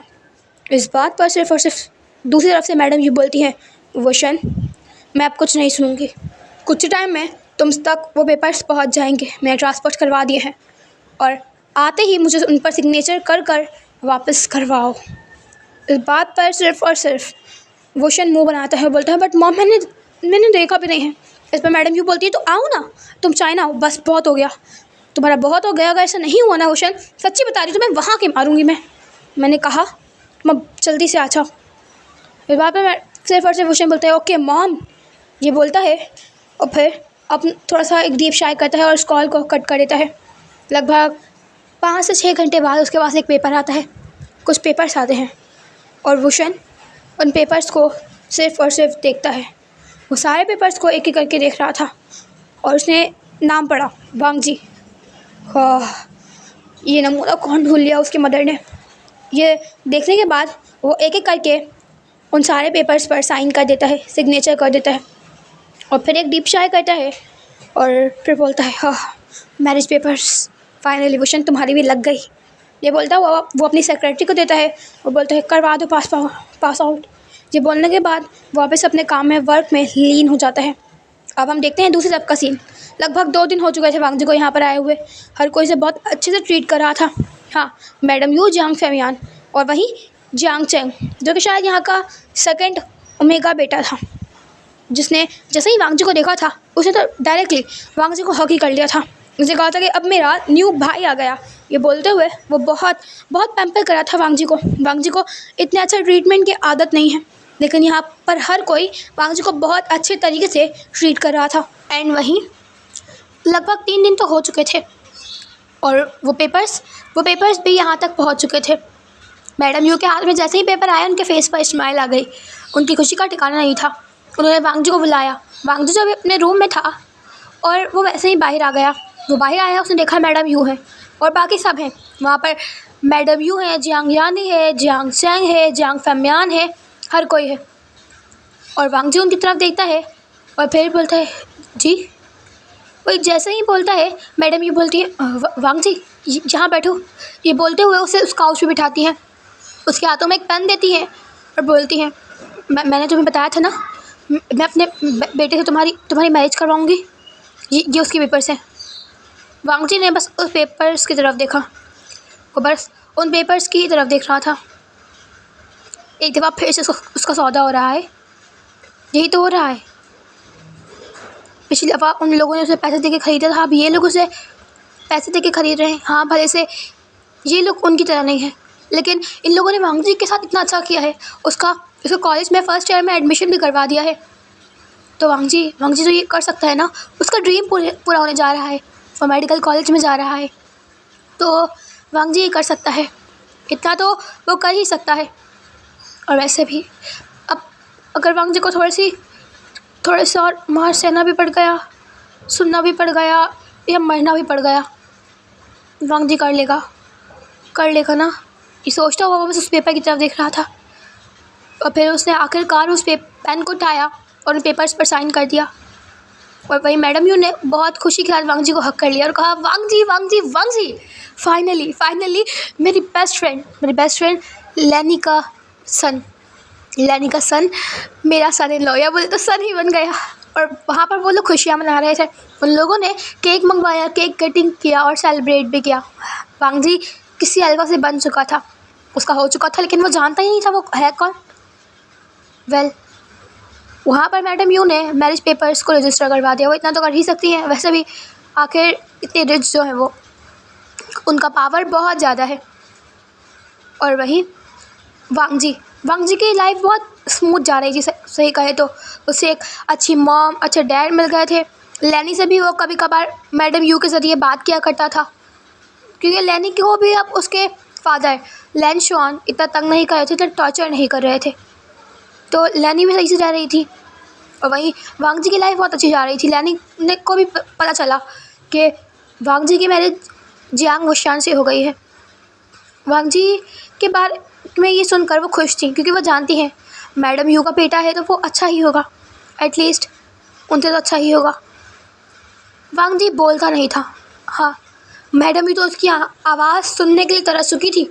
जब से वो यहाँ आया है उसने जी, ये अपने हेड को यस में और नो में शेक करने के अलावा उसने कुछ भी नहीं कहा, कुछ भी नहीं। वांग जी की रूटीन बहुत स्मूथ जा रही थी। वो सुबह उठता और फिर वो मेडिटेशन करने के बाद वो सबके साथ ब्रेकफास्ट करता और वहीं जियांग चैंग के साथ फिर कॉलेज जाता, अपने कॉलेज को अटेंड करता। हाँ, वांग जी और जियांग चैंग अलग अलग कार में जाते थे। जियांग चैंग के लिए उसकी अलग कार थी और वांग जी के लिए मैडम यू ने उसकी एक अलग कार बुक करवाई थी। उसके साथ उसका एक पर्सनल ड्राइवर भी था, जो आज ही कल में अपॉइंट हुआ है वांग जी के लिए। और वहीं वांग जी फिर वहाँ से आता, अपनी स्टडीज़ में लीन हो जाता, घर वालों से थोड़ी सी बातें करता, मैडम भी उसे बुलाती, उसे बहुत प्यार गई थी, कभी कभी उसके हेड में ऑयल लगा कर मसाज करती, उसे बहुत प्यारी बातें करती। अभी वो फैमिली के साथ थोड़ा देर और टाइम स्पेंड करता, रात में पढ़ाई करता। उसका बस नॉर्मल डेली रूटीन बन चुका था ये सब, घर वालों के साथ डिनर करना, ब्रेकफास्ट करना, कॉलेज जाना, स्टडी करना। मतलब उसे सब कुछ बहुत अच्छा लग रहा था, बहुत ज़्यादा अच्छा लग रहा था। हर चीज़ मानो उसके लिए तो फेरी टेल की तरह हो गई थी। बिना बोले बिना कुछ मांगे उसे सब कुछ मिल रहा था, सब कुछ, और उसका सबसे बड़ा ड्रीम पूरा हो रहा था। वहीं दूसरी तरफ अमेरिका में वुशन, जो अपनी कंपनीज़ को हैंडल कर रहा था, हाँ वो अपनी कंपनी को हैंडल कर रहा था, वो अभी तक फ़िलहाल चाइना आया ही नहीं था। ना जाने कितने साल हो चुके हैं जब से वो अमेरिका गया है, वो तब से आया ही नहीं है। हाँ फ़ोन पर बात हो जाती है लेकिन इतनी नहीं। और वांग जी के बारे में बस वो इतना जानता है कि उसका नाम वांग जी है और कुछ भी नहीं। वक्त के साथ साथ वो उस नाम को भी भूलता जा रहा है। और वही वांग जी जिसे बस नहीं पता है, इस घर का बड़ा बेटा जांग वशान, वो उसका अल्फ़ा है। इन सब चीज़ों को लगभग 6 महीने गुजर चुके थे, यानी 6 मंथ्स गुजर चुके थे, और वहीं वो लोग अपनी लाइफ बहुत स्मूथली गुजार रहे थे। आज फाइनली वुशन का वर्क ख़त्म हो चुका था। उसने अपनी कुछ ब्रांचेस को चाइना में शिफ्ट कर लिया था जहाँ पर वो उसे हैंडल कर सकता है। वेल उसकी मेन ब्रांच तो यहाँ पर है, पर वो अपनी सारी मेन ब्रांचेस का काम उस ब्रांच में शिफ्ट कर रहा है। काफ़ी टाइम लगा उसे, लगभग 6 मंथ्स लगे थे ये सब चीज़ें उससे कंप्लीट करने में, और फाइनली आज ये सब चीज़ें कंप्लीट हो चुकी हैं। और उसने सिर्फ़ और सिर्फ ये बात नी मिंजो को बताई थी कि वो वापस चाइना आ रहा है, इसके अलावा किसी को भी नहीं। नी मिंजो उसके फ्रेंड, और वहीं वुशन जो लगभग कब से फ़्लाइट में बैठा था और अब जाकर वो फ़्लाइट से उतरा है। हाँ, उसके एक हाथ में उसका सूटकेस है और दूसरी तरफ उसका सेक्रेटरी सोंगलैन जो कि आ रहा है। और वहीं वुशन जो कि अब अपनी एक कार उसने पहले ही यहाँ पर बुलवा ली थी, उसमें बैठ चुका है, और वहीं वो कार चल रही है उस मैंशन की तरफ। लगभग रात का वक्त हो ही चुका है और फिर वुशन का फ़ोन बजना स्टार्ट करता है। वुशन अपने पैंट पॉकेट से अपना फ़ोन निकालता है, अपने ईयर्स पर रखता है, और दूसरी तरफ से एक आवाज़ आती है, वुशन जल्दी आओ, आया को एक्सीडेंट हो गया है, आया को एक्सीडेंट हो गया है, हम फार्म हाउस के नीचे के सामने वाले एरिया में है, प्लीज़ वुशन आओ, हमें समझ नहीं आ रहा हम क्या करें। वुशन जैसे ही सुनता है वो बोलते हैं फार्म हाउस का एरिया, मैं आ रहा हूँ, तुम लोग कुछ मत करना, मैं आ रहा हूँ। ये बोलता हुआ वो उस फ़ोन को रखता है और ड्राइवर को चिल्लाते हुए बोलता है फार्म हाउस वाले एरिया पे लेके चलो। हाँ, वो एड्रेस बताता है और वो ड्राइवर बहुत तेज़ी के साथ वुशन को उस फार्म हाउस वाले एरिया पर ले जाता है। वुशन बहुत हड़बड़ाते हुए उस डोर को ओपन करता है और बाहर निकलता है। यहाँ पर सोंगलैन जो है उसने अपना अपार्टमेंट ले लिया है, तो सोंगलैन अभी अपने अपार्टमेंट में चला गया था बिकॉज अभी उसे कोई काम नहीं है, बाकी कंपनी तो वो लोग कल विज़िट करेंगे ना। और वही वुशन जो भागते हुए हर तरफ ढूंढ रहा था, वो फार्म हाउस में भी आ गया था। हाँ, वही फार्म हाउस जहाँ पर अक्सर वुशन और उसके सारे फ्रेंड्स मिलकर पार्टी किया करते हैं। और वही वुशन हर तरफ भाग रहा था, उसे चिल्लाते हुए कहा, मैं क्या हूँ नहीं मुझे, मैं क्या हूँ शुयांग शाओशिनचैन। बस वो चिल्लाए जा रहा था कि आखिर मैं क्या होगा, एक्सीडेंट हुआ कहाँ पर है। और वो भागते हुए उस फार्म हाउस के अंदर जाता है, उस डोर को ओपन करता है, उसके अंदर जाता है। वो दिखता है हर तरफ अंधेरा हो रहा है, हर तरफ अंधेरा हो रहा था। और फिर अचानक से वहाँ की सारी लाइट्स खुल जाती हैं और वहीं उसके सारे दोस्त सामने खड़े थे। वहाँ पर मैंग्याओ भी था और वो लोग बोलते हैं सरप्राइज़। ये बोलते हुए वो लोग कुछ पॉपर्स फाड़ देते हैं और हर तरफ वो हल्की जो डिस्को होती है वो फैल चुकी थी और वो जगह बहुत अच्छे से बिल्कुल डेकोरेट करी गई थी, पूरा पार्टी वाला माहौल लग रहा था। और वहीं वुशन जिसकी सांस में सांस आई और उसने उन लोगों की तरफ देखा और कहा, तुम लोग पागल हो, हाँ, are you out of your mind? तुम लोग को समझ भी आ रहा है तुम लोग ने क्या किया है? मेरी जान निकल गई थी। ये बोलता हूँ वुशन सबकी तरफ बहुत गुस्से में देख रहा था और बाकी सब लोग बिल्कुल चुप हो चुके थे। वो लोग वुशन का गुस्सा जानते हैं, बहुत गुस्सा करता है ये, और जब करता है तो कोई नहीं बोलता कुछ भी। अभी सब लोग बहुत इनोसेंट इंसान की तरह वहाँ पर खड़े हुए थे।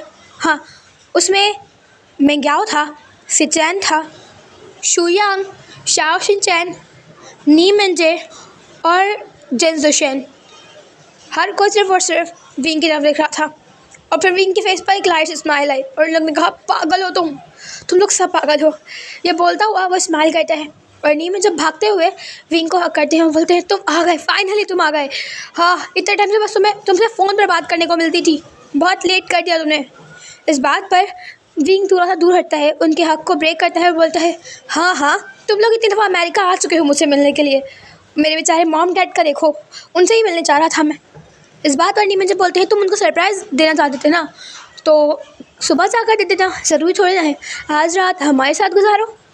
जैसे ही वो ये सुनता है वो बोलता है हाँ अब तो करना ही पड़ेगा ये बोलते हुए वो लोग एक काउच पे बैठ जाते हैं और वहीं नीमन जे ड्रिंक ओपन करते हैं।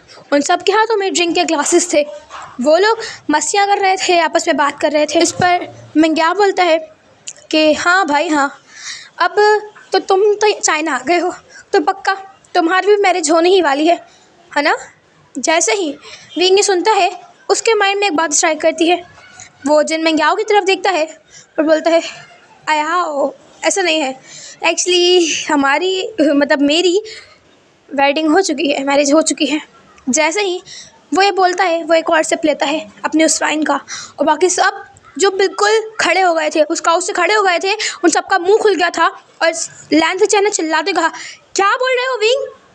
इस बात पर विंग ने कहा सिचैन थोड़ा हल्के बोलो, हाँ हो गई है। इस बात पर उन लोगों के सवाल स्टार्ट हुए, कब हुई, हमें क्यों नहीं बुलाया, कैसे हुई, तुम बहुत धोखेबाज हो, नहीं ऐसा नहीं हो सकता, कहाँ हुई, कहाँ है वो ओमेगा, कैसा है, ब्यूटीफुल है, कहाँ करता है, कितनी एज है उसकी, क्या काम करता है। इस बात पर विंग ने कहा हे गाइस काम डाउन, बैठो यहाँ पर। ये बोलते हुए विंग ने सबको बिठाया। देखो सिंपल बात बताऊँ तो मुझे नहीं पता, मुझे बस मैरिज पेपर्स मिले और मैंने उस पर सिग्नेचर कर दिए, जाकर देखूँगा किस नमूने से मेरे पेरेंट्स ने मैरिज करवा दी है मेरी। इस बात पर हर कोई मुंह खोलकर विंग को देख रहा था। शाओ शिनचैन ने कहा विंग सीरियसली तुम्हारी मैरिज हो गई, तुम्हें पता भी नहीं, पिक्चर तो होगी पिक्चर। इस बात पर विंग ने कहा कोई तस्वीर नहीं है। इस बात पर शोयंग ने कहा अच्छा नाम क्या है नाम। इस बात पर विंग ने कहा नाम वो था क्या था मैं भूल गया नाम। इस बात पर वो सब उसकी तरफ देख रहे थे और फिर नीमन जी ने कहा वैसे विंग मैं सीरियसली बता रहा हूँ तुम्हारी भी लग गई है, तुम भी कोई मिलने वाला है, मेकअप की दुकान वाला है वाली है। इस बात पर विंग ने कहा मुझे भी नहीं पता, वो भी नहीं पता। इस बात पर वो लोग एक दूसरे की तरफ देखते हैं और नीमन जी बोलते हैं हाँ ओमेगा है तो यकीनन अब तुम करना उसकी सारी बातें सुनना, अब तो बस हमारे विंग के भी रेगुलर के मॉल के चक्कर लगने वाले हैं। हाँ अब विंग भी रेगुलर शॉपिंग पर जाएगा, हाँ और अपने ओमेगा के लिए 2-2 घंटे वेट करना, हाँ वो कब तक मेकअप कर लेता है उसके लिए, और उसके ड्रामे झेलना। इस बात पर विंग ने सिर्फ घूर कर नीमन जी की तरफ देखा और फिर सिर्फ मिंग्याओ ने कहा हाँ विंग अब तो तुम अपने ओमेगा के सारे टेंट्रम्स झेलने ही पड़ेंगे। इस पर सिर्फ और सिचैन ने घूर कर मिंग्याओ की तरफ देखा और कहा मिंग्याओ तो मैं तुम्हें बताता हूँ मैं कौन से टेंट्रम्स करता हूँ। इस बात पर विंग ने स्माइल कर कहा है सिचैन तुम्हें इस अयाओ ने पहले ही चुरा लिया, वरना सच्ची बता रहा हूँ तुम्हें मैं ही रख लेता, या यू नो ना। ये बोलते हुए वो सिचैन की तरफ एक विंग करता है और सिचैन बोलता है हाँ विंग मुझे भी अयाओ ही पहले मिल गया, वरना यू नो ना डार्लिंग। ये बोलता हुआ वो विंग की तरफ एक विंग करता है और वह मिंग्याओ दोनों की तरफ घूर कर देखता है और बोलता है सिचैन ये गलत बात है। इस बात पर वो लोग हंसने लग जाते हैं। अब हम जान लेते हैं कि यहाँ पर कौन क्या है। नीमन जे जो कि एक अल्फ़ा है और वहीं मिंग्याओ जो कि एक अल्फ़ा है, वो जिन फैमिली से था लेकिन उसकी मदर सिर्फ एक मिस्ट्रेस थी, उसके बाद उसको इम्पोर्टेंस नहीं मिलती थी तो उसे काफ़ी कम एज में ही अपना सारे रिलेशन अपनी फैमिली से तोड़ लिए थे। हाँ यानी जिन फैमिली से अपने सारे रिलेशन वो तोड़ चुका है काफ़ी टाइम पहले ही, और वो एक नॉर्मली एक बहुत अच्छा एम्प्लॉय है, बहुत अच्छी सैलरी पर वो वर्क करता है, मैनेजर है एक कंपनी में और उसकी सैलरी भी काफ़ी हाई है। और वहीं सिचैन हाँ याद आया वही लैन सिचैन। जो लैन सिचैन है वो एक ओमेगा हैं, उनकी मैरिज लगभग काफ़ी साल पहले ही मिंग्याओ के साथ हो गई है और लैन सिचैन थोड़े टॉम बॉय टाइप हैं, हाँ थोड़े टॉम बॉय टाइप जो कि अल्फाज के बीच में रहते हैं और मेकअप करना उनको बिल्कुल पसंद नहीं है, फाइटिंग करवा लो, रेसिंग करवा लो। और मेंग्याओ भी थोड़ा इसी टाइप का है जो लैंस जन की सारी हॉबीज़ में उनकी मदद करता है। लैंस जन कम्प्लीटली जो बिल्कुल टॉम बॉय नहीं होते, उन्हीं टाइप का है।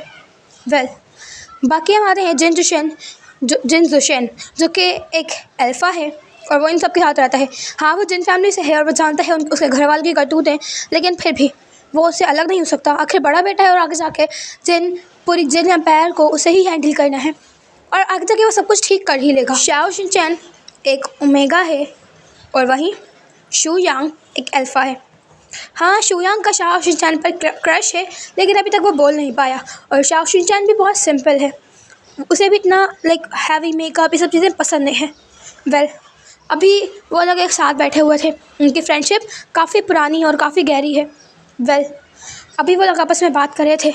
इस बात पर सिर्फ और सिर्फ शिनचैन ने घूर कर मेंग्याओ की तरफ देखा और कहा, तुम ओमेगास को ऐसे समझते हो? हमने कब टेंशन शो किए? हाँ। और इसी बात पर हमारे लैंस चैन ने भी घूर कर मेंग्याओ की तरफ देखा और कहा, आयाओ, ये बताओ ज़रा, मैंने कब 2 घंटे लगाए मेकअप करने में? कब तुम मुझे रोज़ शॉपिंग पर लेके जाते हो? ये बोलते हुए वो अपनी छोटी छोटी आंखें करते हुए मेंग्याओ की तरफ देख रहा था। मेंग्याओ ने कहा, वो एक्चुअली मैंने तुम ओमेगा कहाँ हो? तुम तो मेरी क्यूटी वाइफ ही हो ना। ये बोलते हुए उसने लैंस चैन के चिक्स को पुल किया और लैंस चैन ने आयाओ के एक हैंड पर स्लैप मार दिया। कहा, तुम दूर रहो मुझसे। तुम कैसे समझते हो ओमेगा को? इस बात पर मेंग्याओ ने कहा, तुम तो ओमेगा नहीं हो ना, तुम कहाँ लगते हो तुम ओमेगा की तरह? इस बात पर शिनचैन ने कहा, तो फिर कौन लगता है ओमेगा की तरह? हाँ। और वहीं मेंग्याओ चुप हो चुका था। उसने अपने प्लीडिंग आई से अपने दोस्तों की तरफ देखा और वहीं वो लोग स्माइल कर रहे थे, हंस रहे थे। और वहीं सब लोग विंग से कह रहे थे कि बस उसकी तो लग गई है। हाँ, उसको अब ना जाने कैसा ओमेगा मिलेगा, वो रेगुलर शॉपिंग पर जाएगा। विंग को शॉपिंग वगैरह वैसे ही नहीं पसंद है और अब वो रेगुलर शॉपिंग पर जाएगा, टैंट्रम्स थ्रो करेगा, उसका ओमेगा और ना जाने क्या क्या। विंग भी सोचा था, ना जाने अब ऐसा कौन सा पर्सन होगा और कौन होगा। वो लोग रात भर पार्टी करते हैं, लिटरली में वो लोग रात भर पार्टी कर रहे थे। वेल, अब लगभग मॉर्निंग हो चुकी थी। उन सब के सारे जितने भी नशे किए थे उन लोगों ने वो सब उतर चुके थे और वो लोग अभी फ़िलहाल ब्रेकफास्ट कर रहे थे। हाँ, इनका फार्म हाउस है तो यहाँ पर कुछ सर्वेंट्स वगैरह भी हैं और वहीं ये लोग ब्रेकफास्ट कर रहे थे। ब्रेकफास्ट टेबल पर ही लैंस चैन ने कहा, वेल, तुम हमसे कब मिलवाओगे अपने ओमेगा को? इस बात पर विंग ने कहा, पहले मैं खुद तो मिल लूँ। इस बात पर शिनचैन ने कहा, कब मिलवाओगे ये बताओ। इस बात पर विंग ने कहा, 2-3 दिन बाद मिलवा दूँगा। इस पर शिनचैन ने कहा, 2-3 दिन? तुम्हें लगता है हम वेट करेंगे? इस बात पर सिर्फ विंग ने स्माइल किया और कहा, ओके, मैं खुद मिल लूँ, फिर मिल लेना तुम लोग भी। और वहीं सिर्फ मेंग्याओ ने कहा, वेल विंग, अब हम मिलेंगे तुमसे शॉपिंग मॉल में, तुम्हारी सारी हॉबीज़ जाने वाली पानी में जाने वाली हैं। इस बात पर विंग ने कहा, बस देखो, मदर फादर ने चूज़ किया है तो किसी अच्छे को ही चूज़ किया हो, बस गोल्ड करना हो वो। ये बोलता हुआ वो सबकी तरफ देखता है। इसी में फ़ौरन से शाओ शिनचैन बोलता है, वैसे भी मुझे लगता है जितना तुम वर्कहॉलिक हो ना, अब तुम्हारी सारी ये चीज़ निकलने वाली है। क्या करोगे? पूरे टाइम वर्क करोगे या अपने ओमेगा के टेंट्रम्स झेलोगे? इस बात पर विंग ने सबकी तरफ घूर कर देखा और कहा, कम ऑन गाइस, वैसे ही मेरा दिमाग ख़राब हो रहा है उस ओमेगा का सोच कर, और तुम लोग और ख़राब ना करवाओ। एक तो मैं जानता नहीं हूँ ओमेगा कौन है, और जितना मैंने सारे ओमेगास को देखा है, हर कोई बिल्कुल बोलते मक्खी की तरह मेरे आसपास घूमता रहता है हर ओमेगा, कि बस उनको मौका ना मिले कि ना जाने क्या कर दें वो। हर कोई बस पैसों के पीछे पड़ा रहता है मेरे। इस बात पर सिर्फ और सिर्फ शू यांग ने कहा, तो विंग, इतने पैसे अपने पास रखने को बोला किसने था? ला, थोड़े से मुझे दे दे। इस बात में विंग ने कहा, ले ले भाई, ले ले, सब ले ले मेरा, मैं तो पूरा ही का पूरा तेरा हूँ। उन लोग ऐसे ही हंसी मजाक करते हुए बातें करते हैं और लगभग कुछ टाइम के बाद विंग बोलता है, ओके गाइस, अब मैं जा रहा हूँ और अपने मदर फादर को सरप्राइज़ देने के लिए। ये बोलता हुआ वो वहाँ से निकल जाता है। लगभग मॉर्निंग का कुछ टाइम हो चुका था तो विंग ने यहाँ पर अपनी एक न्यू कार मंगवा ली थी। रात में जिस कार से वो आया था वो तो जा चुकी थी और उसकी न्यू कार यहाँ पर आ चुकी थी और यहाँ का ड्राइवर भी सॉन्गलैन अपॉइंट करवा दिया था। विंग जाकर अपनी उस कार में बैठता है और फिर अपने मैंशन का चलने के लिए बोलता है और वहीं विंग की कार चलना स्टार्ट करती है। एंड वहीं विंग को बीच में आ जाता है कि क्या उसे पहले अपने अपनी कंपनी को विज़िट कर लेना चाहिए, बिकॉज़ काफ़ी टाइम हो गया और उसे एक दफ़ा देख लेना चाहिए, क्योंकि अगर वो फैमिली के पास जाएगा तो काफ़ी मुश्किल हो जाएगा उसका दोबारा मतलब अपनी कंपनी जाना। तो ये सोचते हुए वो उस ड्राइवर की तरफ देखता है और बोलता है स्टॉप। वो ड्राइवर रुक जाता है और विंग बाहर निकलता है और उस ड्राइवर से भी बोलता है बाहर निकलने को। वो ड्राइवर बाहर निकलता है, विंग उसको कुछ पैसे देता है और बोलता है टैक्सी लेकर वो यहाँ से चला जाए। विंग अब खुद ड्राइव करने लग जाता है, क्योंकि उसे ज़्यादातर खुद ड्राइव करना ही पसंद है।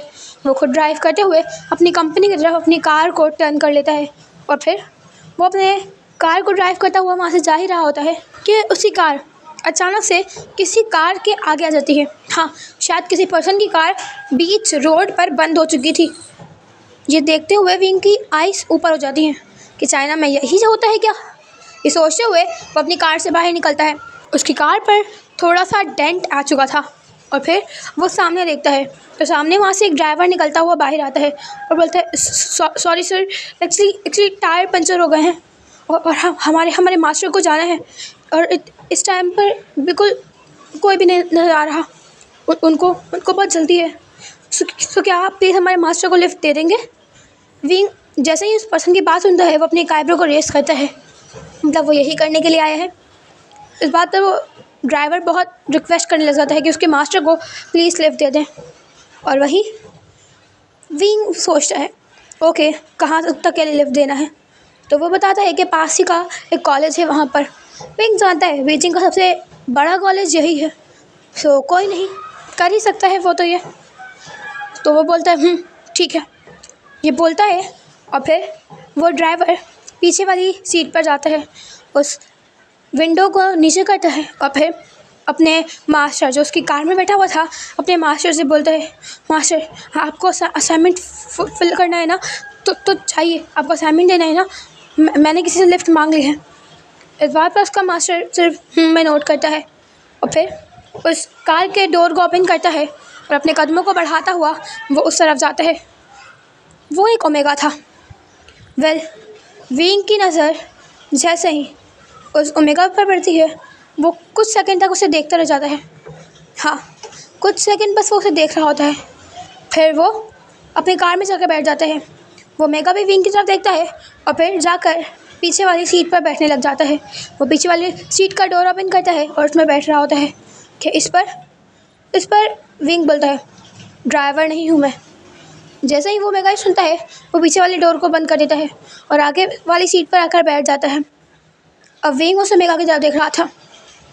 एक शोल्डर पर बैग है, बिल्कुल सिंपल बैगी क्लोथ्स पहने हुए हैं, नो मेकअप, बहुत लॉन्ग हेयर्स है, गोल्डन आइज है, लॉन्ग हेयर्स जो कि सिर्फ और सिर्फ एक पोनी टेल में कवर है, कोई एक्स्ट्रा चीज़ नहीं, कोई एक्स्ट्रा मेकअप, कोई एक्स्ट्रा ज्वेलरी, कुछ भी नहीं।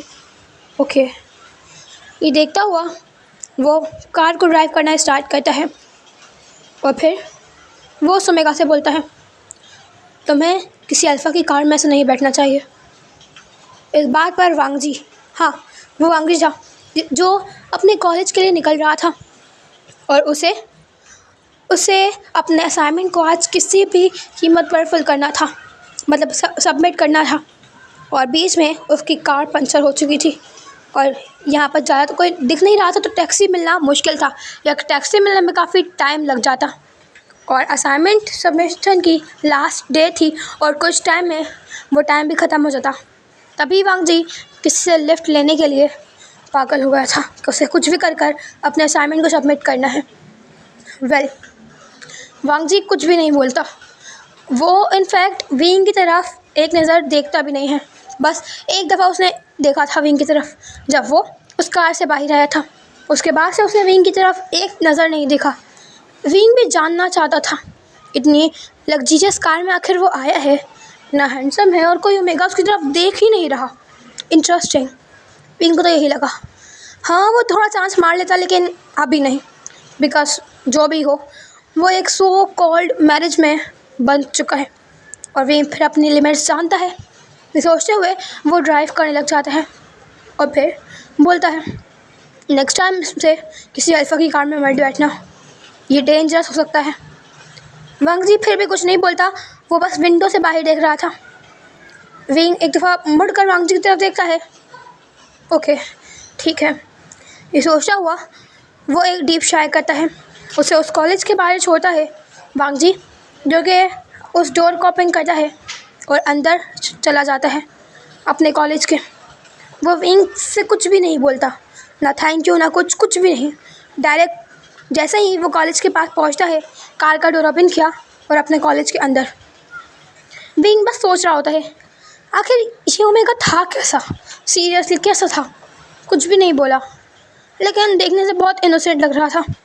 वेल, ऐसे इनोसेंट ओमेगा के लिए यहाँ पर बहुत सारे मॉन्स्टर बैठे हैं और शायद इतने इनोसेंट ओमेगास की यहाँ पर वैल्यू नहीं है। वेल, जो भी हो, ये सोचता हुआ वो अपनी कार को अपनी कंपनी की तरफ बढ़ा लेता है और फिर वो गया थोड़ा सा एक दफ़ा विज़िट करने के लिए। लेकिन विज़िट करने के बाद क्या क्या काम आ गए वो तो वो खुद ही जानता है। इतने सारे काम आना, और यहाँ पर फॉरेन से ब्रांच ओपन हुई है, चाइना की नंबर 1 कंपनी जो है। सो यहाँ पर ब्रांच ओपन हुई है, ये सुनकर बहुत सारे प्रोजेक्ट्स आ चुके थे, बहुत कुछ हो चुका था। तो विंग सब कुछ मैनेज करने में लग गया था। तो सब कुछ करने में लगभग उसे 4 घंटे लग जाते हैं और फिर वो फाइनली अपने मैंशन के बाहर अपनी कार रोकता है और वहीं वो एक डीप शाय करता है, अपनी कार को ओपन करता है और फिर उस मैंशन के अंदर अपने कदम बढ़ा देता है। वो देखता है यहाँ के सारे गार्ड्स मोस्टली बदल चुके हैं और कुछ पुराने गार्ड्स जो जानते हैं, न्यू गार्ड्स ने विंग को आने के लिए जैसे ही देखा कि एक अनजान पर्सन अंदर आ रहा है, उसने कहा, सर आप किसी को जानते हैं और आप अंदर क्यों आ रहे हैं? इस बात पर सिर्फ विंग ने उस गार्ड की तरफ देखा, ऊपर से नीचे तक। तभी वहाँ पर से दूसरा गार्ड आता है जो काफ़ी ओल्ड गार्ड था, जो विंग को जानता है। उसे फ़ौरन से विंग को 90 डिग्री बोल के और कहा, मास्टर, और उस बॉडीगार्ड को कोने से हिट किया, यानी अपनी उस एल्बो से हिट किया और कहा, मास्टर है। और उस गार्ड ने जैसे ही सुना, उसने भी 90 डिग्री बोल के बोला, सॉरी मास्टर। ये बोलते हुए वहाँ के सारे गार्ड्स विंग को बो कर रहे थे। विंग ने अपने दोनों शोल्डर्स को ऊपर किया, लेकिन अभी उसका फेस बिल्कुल कोल्ड था। अपने फ्रेंड्स के साथ होकर उसका जो फेस का रंग था ना, वो थोड़ा बदला हुआ था। हाँ, वो थोड़ा जॉली था, बातें कर रहा था, लेकिन जब से वो इस घर में आया है उसका फेस कोल्ड है। या बोले तो अपनी कंपनी में जाता है तब भी उसका फेस बिल्कुल कोल्ड होता है, इतना कोल्ड कि लोग उसके आसपास सर्दी महसूस करने लग जाएं। वेल, अभी विंग जो कि उस मैंशन के अंदर आता है, वो उस मैंशन के अंदर आता है तो देखता है उसकी मदर ने उसके भाई जियांग चैंग का कान पकड़ा हुआ है। उसके ईयर को पकड़कर वो उसे कुछ तो बोल रहे हैं। तुम अभी भी आज भी कॉलेज नहीं गए, उसे देखो। हाँ, वांग जी को देखो, वो हमेशा कॉलेज जाता है, एक भी उसकी लीव नहीं होती, और तुम आज फिर कॉलेज नहीं गए। ये बोलते हुए वो उसके एयर्स को ट्विस्ट कर रही थी। विंग ने जैसा ही देखा, उसने बहुत छोटी सी स्माइल करा और फिर अपने कदमों को आगे की तरफ बढ़ा दिया और वहीं उन्हें धीरे से कहा, मॉम। बस विंग की आवाज़ आनी थी, मैडम यू का मुंह बंद होना था। उन्होंने अपने नज़रों को घुमाकर विंग की तरफ देखा। उन्होंने कहा, वुशन। ये बोलते हुए मैडम यू विंग के पास भागी थी। उन्होंने अचानक से वुशन को हक कर लिया। वुशन तो संभल में नहीं पाया और उसने कहा, मॉम। ये बोलते हुए उसने अपनी मदर को हक बैक किया और कहा, मदर मैं आ गया। ये बोलते हुए वो स्माइल कर रहा था। उसकी मदर की तो आंखों से आंसू निकल गए थे और वो चिल्ला रही थी, तुमने आने में गधे इतनी लेट कर दिया। मुझे तो यकीन नहीं आ रहा कि तुम मेरे बेटे हो, तुमने इतना ज़्यादा लेट कर दिया। और वहीं इतना शोर सुनकर मैडम यू का वहाँ पर जियांग यानली भी आ चुके थी और वो लोग सिर्फ और सिर्फ विंग को देख रहे थे। हर कोई एक कर विंग से मिल रहा था। जियांग यानली जो कि आई, उसने कहा, भाई। इस बात पर विंग ने स्माइल किया और अपनी सिस्टर के हेयर्स को रफल किया और कहा, हाँ क्या चल रहा है तुम्हारा यूनिवर्सिटी? इस बात पर जियांग यानली ने कहा, परफेक्ट भाई, सब कुछ अच्छा चल रहा है, आप बताएं आप कैसे हैं? इस बात पर विंग ने कहा, परफेक्ट, और उसने बहुत छोटी सी स्माइल करा। हाँ, विंग जियांग फैमिली का सबसे बड़ा बेटा है। उसके बाद यानली आती है जो कि एक ओमेगा है, यूनिवर्सिटी में है। उसके बाद जियांग चैंग आता है जो लगभग 18 या 19 ईयर्स का है। वेल, अभी वो लोग सब लोग मिल रहे थे, विंग से मिल रहे थे और इतने में मैडम यू ने कहा, तुम वांग जी से मिले? इस बात पर विंग छुप गया। उसने मैडम यू की तरफ देखा। मैडम यू ने कहा, वांग जी से, तुम्हारा ओमेगा वी ने धीरे से कहा, वांग जी देखेंगे मॉम, कहाँ है वो? इस बात पर मैडम क्यू ने कहा, वो एक्चुअली उनने इतना ही कहा था कि पीछे से उन्हें वांग जी आता हुआ नज़र आया, जिसके हाथों में कुछ बुक्स थी और उसका एक बैग उसके शोल्डर पर था और वो अपनी मदर की तरफ देख रहा था। और उसने देखा, हाँ, मैडम यू के सामने कोई पर्सन खड़ा हुआ है और वांग जी अपनी कदमों को बढ़ाता हुआ उधर ही आ रहा था। अपनी मॉम को, हाँ, मैडम यू को वो मॉम बोलता है, तो अपनी मॉम को ग्रीट करने के लिए वो जब भी आता है कॉलेज से, वो सबसे पहले मैडम यू और जांग फैमियान को ग्रीट करता है, उसके बाद ही वो कोई काम करता है। ये आदत मैडम यू और जांग फैमियान को वांग जी की बहुत ज़्यादा पसंद है। वांग जी करीब आया, वो कुछ बोलता कि इससे पहले ही मैडम यू ने कहा, वांग जी तुम आ गए। ये बोलते हुए उन्होंने स्माइल कर कहा, वुशन आ गया वांग जी। जैसे ही वांग जी ने वुशन का नाम सुना, उस कदम वही रुक चुके थे। वुशन, उसका मतलब अल्फ़ा। उसकी सांसें रुक चुकी थी। मैरिज के नाम से कितना घबराता है। और अल्फ़ा हस्बैंड, वो तो शायद उसका सबसे स्कैरी ड्रीम है, क्योंकि आज तक उसने मैरिज और ये सब चीज़ें देखी ही ऐसी हैं। ज़िंदगी में सबसे ज़्यादा वो किसी चीज़ से डरता है ना, तो वो यही चीज़ है। और वुशन ने जैसे सुना वांग जी पीछे है उसके, उसने अपने फेस को बिल्कुल कोल्ड कर लिया और फिर एक डीप शाय किया, कुछ भी नहीं बोला। और वहीं मैडम यू ने कहा, वांग जी आओ, ये रहा वुशन, मैं तुम्हें बताया था ना, और इसी से हमारी मैरिज हुई है। वांग जी बस वहीं वैसे ही स्टैचू की तरह खड़ा हुआ था। हाँ, उसके फेस पर हमेशा की तरह कोई एक्सप्रेशन नहीं थे, कोई भी एक्सप्रेशन नहीं थे, बट उसने अपनी बुक्स को बहुत टाइटली पकड़ लिया था जो उसके हाथों में थी। और वहीं वुशन जो हल्के से टर्न हुआ, उसने वांग जी की तरफ देखा और वहीं वांग जी जिसने टाइटली उन बुक्स को पकड़ा हुआ था, वो नीचे ही दिख रहा था। हाँ, उसकी आंखें नीचे थी, नज़रें नीचे थी। वुशन ने जैसे ही वांग जी को देखा, वो एक पल को चुप हो गया, रुक गया, थम गया और वो वांग जी को देखने लग गया। उसने कुछ भी नहीं कहा, बस वो वांग जी को देख रहा था, एक टक वांग जी को देख रहा था। और फिर उसने धीरे से कहा, मॉम ये वांग जी है। इस बात पर मैडम ने कहा, हाँ वुशन, वांग जी इधर आओ। ये बोलते हुए उन्हें वांग जी की तरफ देखा और वांग जी जो जिसकी नज़रें अभी भी नीचे थी, वो अपने कदमों को बढ़ाता हुआ उस तरफ गया जहाँ पर बोला था मैडम यू ने। और वहीं फिर उसने अपनी नज़रों को धीरे से और देखा कि वहाँ पर उसका अल्फ़ा है।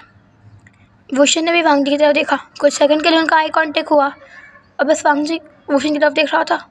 उसके हाथों में जो बुक्स थी वो नीचे गिर चुकी थी और बाकी मैडम यू उन दोनों की तरफ देख रही थी। वुशन ने कहा, ठीक है, मैं रूम में जा रहा हूँ।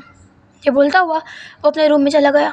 उसकी वजह से कुछ भी मालूम नहीं पड़ा और वांग जी बस एक टक वुशन को जाता हुआ देख रहा था और फिर वो वापस से नीचे देखने लग गया और उसके हाथ शिवर कर रहे थे। वो चीज़ शायद किसी ने नोटिस नहीं की। और वहीं मैडम यू जो बोलती है वांग जी की तरफ हैंड उसके शोल्डर पर हाथ रखती हैं और बोलती है, वांग जी फ्रेश हो जाओ, लंच पर मिलते हैं। हाँ, जल्दी से फ्रेश हो जाओ और मुझे बताना कि आज का दिन कैसा गया। हाँ, जाओ बच्चा, जल्दी से फ्रेश हो जाओ, तुम बहुत थक गए होगे, फिर मैं तुम्हारे हेड में मसाज भी कर दूँगी। ये बोलते हुए वो अपने रूम के अंदर चली जाती है। जांग चंग यान लिए एक दूसरे की तरफ देखते हैं, उन्हें समझ नहीं आया। उनके ब्रदर ने थोड़ा कोल्ड रिएक्शन दिया है और वैसे भी वो बाहर वालों के साथ ज़्यादातर कोल्ड ही होते हैं, लेकिन उन्हें वांग जी के लिए अजीब लग रहा था। यांगली ने सारी बुक्स उठाया और वांग जी को देखा, वांग जी जल्दी जाके फ्रेश हो जाओ, लंच पे मिलना है, तुम्हें पता है ज़्यादा टाइम नहीं है, लंच करना है हमें, सब लोग आएंगे, जाओ, और एक अच्छी सी ड्रेस पहनना। ये बोलती हुई वो वांग जी की तरफ स्माइल कर रही है। वांग जी भी यांगली की तरफ देखता है और रिस्पॉन्स करते हुए अपने रूम में चला जाता है, अपने रूम के अंदर जाता है, अपने रूम को अंदर से लॉक कर लेता है। हाँ, वुशन अपने उसी रूम में गए थे जो वो काफ़ी साल पहले उसका जो रूम था, 4 साल पहले। वुशन 26 ईयर्स ओल्ड है और वहीं वांग जी जो 17 ईयर्स ओल्ड है। और वहीं वांग जी अपने रूम के अंदर जाता है, अंदर से लॉक करता है और फिर अपनी सारी बुक्स को अपने उस स्टडी टेबल पर रख देता है। स्टडी टेबल पर रखने के बाद वो जाकर बेड पर बैठ जाता है, अपने दोनों हाथ को अपने फेस पर रखता है और एक आह भरता है। अब वांग जी के साथ भी वही होने वाला है। वांग जी के साथ भी वही होगा जो उसकी मॉम के साथ हुआ करता था, जो उसके जो ब्रदर के साथ हुआ, जो उसके घर में आसपास रहने वाले लोगों के साथ हुआ करता था, उन ओमेगास के साथ हुआ करता था, वही होगा जो उस अल्फा ने कहा था वांग जी के साथ, क्योंकि ये मैरिज नहीं है, ये एक सौदा है। मैडम यू ने भी अपने बेटे के लिए उसके फादर को पैसे दिए थे, और सेजोई का भी सौदा हुआ था, उसका भी। ठीक है वांग जी, कंट्रोल। अब तुम्हारी लाइफ हेवन की तरह थी और अब हेल होने जा रही है। हाँ, कुछ वक्त जो है ना वांग जी, जो कुछ वक्त गुजरे हैं तुम्हारी लाइफ के बेस्ट हैं, और तुम्हें तो एक मॉम डैड मिले हैं, अच्छे मॉम डैड, ब्रदर सिबलिंग्स मिले हैं, सब अच्छे हैं। कोई नहीं वांग जी, तुम सह लोगे, इतने स्ट्रॉन्ग तो तुम हो ना। वांग जी कुछ बोल नहीं रहा था, वो अपने दिल में सब कुछ बोल रहा था। हाँ, हमेशा से क्या बोले वो, कोई अगर ऐसे माहौल में बढ़ता है तो वो चुप हो जाता है। चुप, वांग जी भी साथ भी यही हुआ है, चुप चुप चुप और चुप हो गया है। जब से ये 6 मंथ्स में, जब से वांग जी यहाँ पर आया है ना, लगभग उसने 1 से 2 वर्ड कहा होगा, वो भी हाँ ओके या कुछ वर्ड्स जस्ट, इसके अलावा वो कुछ नहीं बोलता, कुछ भी नहीं, उसकी आदत ही नहीं है बोलना। और वैसे भी उसे तो यही सिखाया गया है कि ओमेगास को ज़्यादा नहीं बोलना चाहिए, तो वो नहीं बोलता। और वैसे भी उसकी कंडीशन, उसके हालात ने उसे चुप रहना ही सिखा दिया है, चुप रहना ऐसा सिखाया कि वो अब बोलना ही भूल चुका है। वेल, हम देखते हैं वांग जी जो खड़ा होता है, अपने वार्डरोब में जाता है। हाँ, जो मैडम यू ने भर दिया है लिटरली में, वहाँ पर हर तरीके के क्लोथ्स हैं। अब यानी ने बोला है अच्छी ड्रेस पहनना है तो पहने क्या, ये सोचा हुआ वो एक अच्छी सी ड्रेस निकालता है और चला जाता है अपने वॉशरूम में फ़्रेश होने के लिए।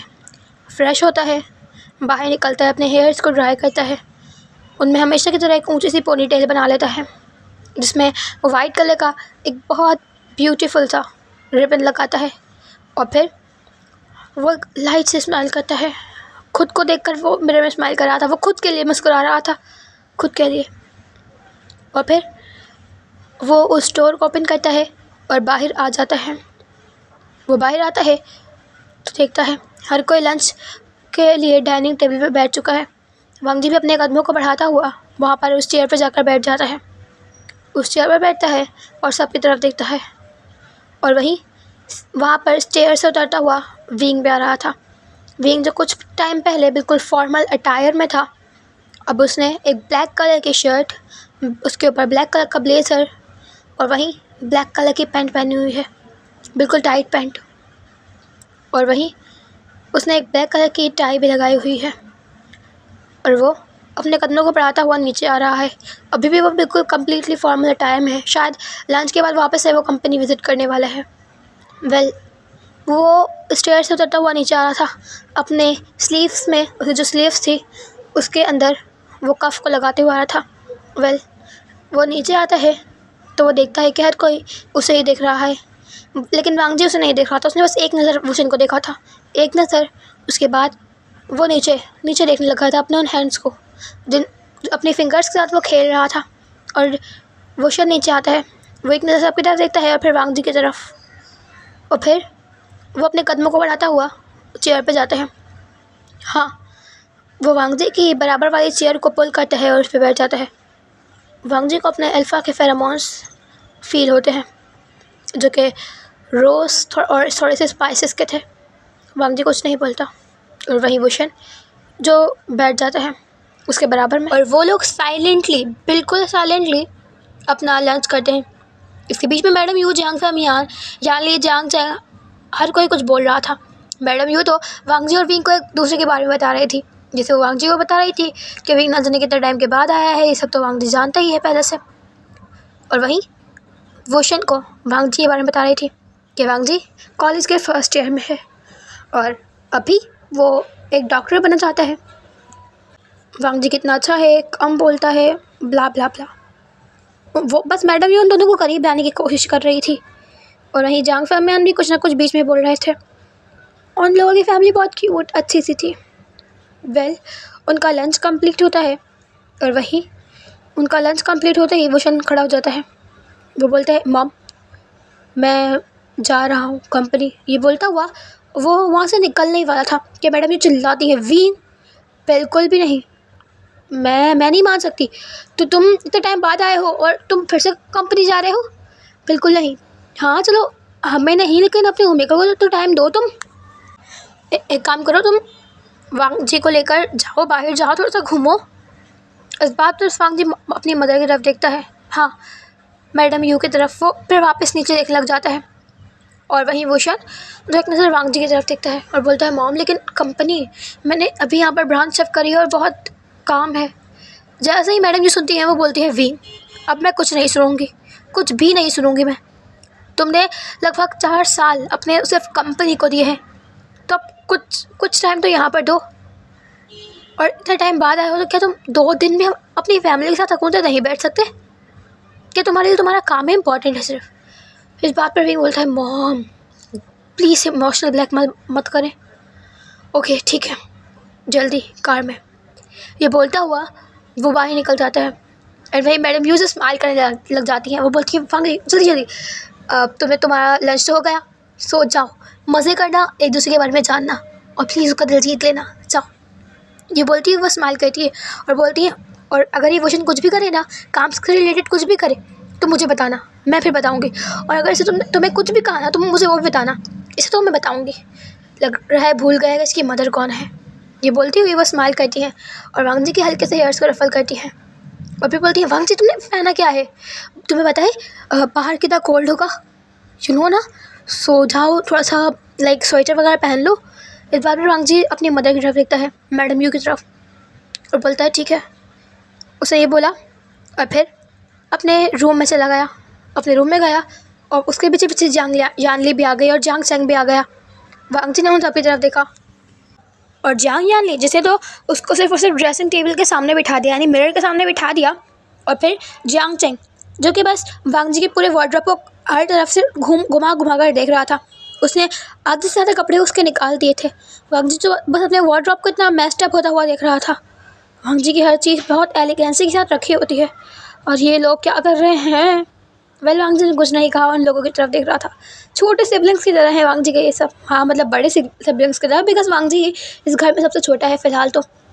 जांग चैंग ने एक बहुत क्यूट सा एक हुडी निकाला जो थोड़ा सा फ्लफ़ी सा था। एंड देन उसने वो बोला वांग जी को, हाँ वांग जी एक काम करो, ये वेयर कर लो। और उस पर उसने एक वाइट कलर की जीन्स निकाली, बोला वांग जी ये वेयर कर लो। उस पर स्पोर्ट्स शूज़ निकाले, बोला वांग जी ये वेयर कर लो। जांग यानली ने कहा, वांग जी तुम्हारे हेयर्स मैं बनाऊँगी और मेकअप भी। इस बात पर वांग जी ने यानली की तरफ देखा और कहा, मेकअप नहीं। इस बात पर यानली ने कहा, ओके ठीक है बाबा, क्योंकि वो लोग वांग जी की बात मानते थे। आखिर वांग जी बहुत कम चीज़ें बोलता है, बहुत कम वर्ड्स बोलता है, तो इतना तो चलता ही है। फिर वांग जी उन चीज़ों को वेयर करता है जिसमें वो बहुत क्यूट लग रहा था। लिटरली में वो क्यूटेस्ट लग रहा था। वो थोड़ी फ्लफ़ी पिंक कलर की उस हुडी में और उस वाइट कलर की जीन्स में और वहीं उस स्नीकर्स में। जांग यानली वांग जी की उस पोनीटेल को खोलती है एंड उसमें हल्की सी हाफ पोनीटेल बनाती है और उसमें हल्का सा एक छोटा सा हेयर एक्सेसरीज लगा देती है जो बहुत प्यारी लग रही थी। आगे से कुछ फ्रेंचाइज निकालती है और फिर बोलती है, बहुत क्यूट लग रहे हो। ये बोलते हुए वो लोग वांग जी को बाहर भेज देते हैं एंड वही वांग जी उन लोगों की तरफ देखता है और एक डीप चाय करता है और निकल जाता है। ये सब कुछ इन लोगों ने सिर्फ और सिर्फ 5 मिनट्स में किया था, 5 मिनट्स में। वांग जी बाहर निकलता है और वोशन जो अपनी कार में बैठा हुआ था वो बाहर देख रहा था। उसने सोचा नहीं था जो पर्सन उसे पहली नज़र में इतना क्यूट लगा था, अडॉरेबल लगा था, वही उसका ओमेगा होगा। अब बिहेवियर चेक करते हैं। उस टाइम तो उसने कुछ नहीं बोला था और अच्छी बात है कि किसी अनजान अल्फ़ा को देखकर वांग जी से बात नहीं करता। वैसे वोशन को नहीं पता कि वांग जी किसी से बात नहीं करता। वो तो ये समझ रहा था कि अनजान अल्फ़ा है, तभी बात नहीं किया। वांग जी जैसे ही बाहर आता है, वोशन जो अपनी कार के अंदर बैठा हुआ था विंडो से बाहर की तरफ देख रहा था और अपनी सोचों में गुम था। वांग जी आता है और वो धीरे से उस डोर को ओपन करता है। वो जैसे ही उस डोर को ओपन करता है, वोशन पलट कर वांग जी की तरफ देखता है और जब वो देखता है तो वो बस देखता ही रह जाता है। उस पिंक कलर की हुडी में और वाइट कलर की जीन्स, उस सिंपल से उस शूज़ में, वाइट कलर के स्पोर्ट्स शूज़ में वांग जी क्यूटेस्ट लग रहा था बहुत। वोशन का तो दिल कुछ सेकंड के लिए धड़कना बंद कर दिया था। वांग जी ने वोशन की तरफ ज़्यादा नहीं देखा, वो वोशन की तरफ देखने से अवॉइड कर रहा था वो ज़्यादातर नीचे देख रहा था। उसने उस डोर को ओपन किया और वोशन के बराबर में आकर बैठ गया और फिर उस डोर को उसने बंद कर दिया। और फिर उसके हाथ में उसका मोबाइल फ़ोन था, वही मोबाइल फ़ोन जो मैडम यू ने लान वांगजी को दिया है। और वहीं विंग तो बस देख रहा था, वांगजी को देख रहा था और वांगजी उस मोबाइल फ़ोन को बस अपने हाथों के अंदर घुमा घुमा कर देख रहा था। विंग ने कुछ सेकंड तक वांगजी को देखा, उसके बाद उसने अपने आप को थोड़ा काम डाउन किया और अपने फेस को टर्न कर लिया। वांगजी को भी विंग की गेस खुद पर फील हुई थी और वहीं विंग जो बस ड्राइव करने लग गया। हाँ, वो लोग निकल चुके थे। इस बीच वांगजी ने कुछ नहीं कहा। विंग को भी समझ नहीं आ रहा था उसे अपने ओमेगा से फर्स्ट मीट में बोलना क्या चाहिए, और वो तो सोच कर आया था कि वो उसकी तरफ ज़्यादा ध्यान भी नहीं देगा, थोड़ा उससे कोल्ड रहेगा, रूड रहेगा, ताकि उस ओमेगा को ज़्यादा उसकी लाइफ में इंटरफेयर करने का एक्सेस ना मिले। और वो जानता था कि ओमेगा के बहुत सारे टेंट्रम्स होंगे और उसे वो थोड़ा सेड्यूस करने की कोशिश करेगा, लेकिन ऐसा कुछ भी नहीं हुआ। ये तो उससे बात भी नहीं कर रहा। विंग को अजीब लग रहा था। उस कार में बिल्कुल बिल्कुल पिन ड्रॉप साइलेंस था। विंग ने ऐसा तो नहीं सोचा था। हाँ, उसने ये चीज़ बिल्कुल भी एक्सपेक्ट नहीं की थी। अब विंग को समझ आ चुका था कि उसे ही सबसे पहले शुरुआत करनी होगी, वरना ये सामने पर्सन तो कुछ नहीं बोलेगा, क्योंकि विंग आधे घंटे से ड्राइव कर रहा है। हाँ, लगभग 35 मिनट्स हो चुके हैं और विंग बस ड्राइव ही कर रहा है, लेकिन अभी तक इस ओमेगा ने कुछ नहीं कहा। विंग ने एक थोड़ा सा डीप शाई किया और फिर कहा, अभी तो हमने लंच किया है, तो क्या तुम शॉपिंग पर जाना चाहोगे? इस बात पर वांगजी कुछ देर का पॉज लेता है। उसकी नज़रें अभी भी नीचे थी अपने उस मोबाइल फ़ोन को जिसको वो हिला रहा था। उसके हाथ शिवर कर रहे थे।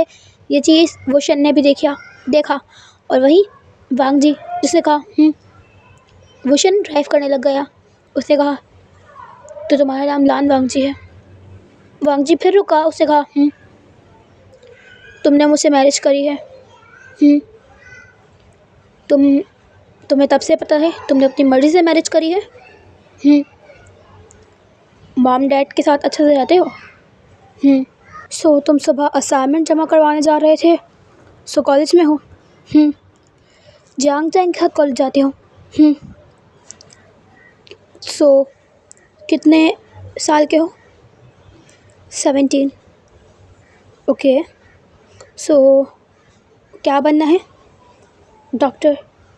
Okay, nice field. सिबलिंग्स कितने हैं? 2। ओ, सो कौन कौन और कहाँ हैं? एक का नहीं पता, दूसरा डेथ। ओह सॉरी, तुम्हें कुछ जानना है मेरे बारे में? और इस बात पर विंग को कोई जवाब नहीं मिला। उसने हल्का टर्न होकर देखा तो उसने देखा वांगजी ने अपने हेड को नो में शेक किया है। ओके, सो नहीं जानना। अब विंग को समझ ही नहीं आया था वो क्या पूछे। उसे जो पूछा वांगजी ने जवाब दे दिया, और हाँ से ज़्यादा नहीं। क्या करे, विंग को कुछ समझ ही नहीं आया था। उसके बाद वो बस ड्राइव करने लग गया। उसके बाद वो लोग कुछ टाइम के बाद शॉपिंग मॉल के बाहर रुकते हैं, क्योंकि जहाँ तक विंग को पता है ओमेगास को ज़्यादातर शॉपिंग करना पसंद होता है, तो शायद इसी के ज़रिए विंग इससे कुछ बात कर ले। सोच कर तो बहुत कुछ आया था, कोल्ड रहेगा, रूड रहेगा, बात नहीं करेगा, इग्नोर करेगा, लेकिन क्या करे, इस ओमेगा को देखने के बाद, बातें सुनने के बाद, इसकी सिंप्लिसिटी देखने के बाद विंग से रहा ही नहीं जा रहा। और वैसे भी उसी को ओमेगा है। विंग आराम से बाहर निकलता है। उसके बाद वो दूसरी तरफ जाकर उसका डोर ओपन करता, इससे पहले ही वांगजी डोर ओपन करके बाहर निकल चुका था। विंग तो बस इस ओमेगा की तरफ देख रहा था। मोस्टली ओमेगास आते हैं कि उनका पार्टनर आए, आराम से डोर ओपन करे और फिर वो बाहर निकालें हाथ पकड़ कर, लेकिन इस ओमेगा ने तो ऐसा कुछ नहीं किया, ना इस चीज़ का वेट किया। कोई नहीं। वो लोग अंदर जा रहे थे।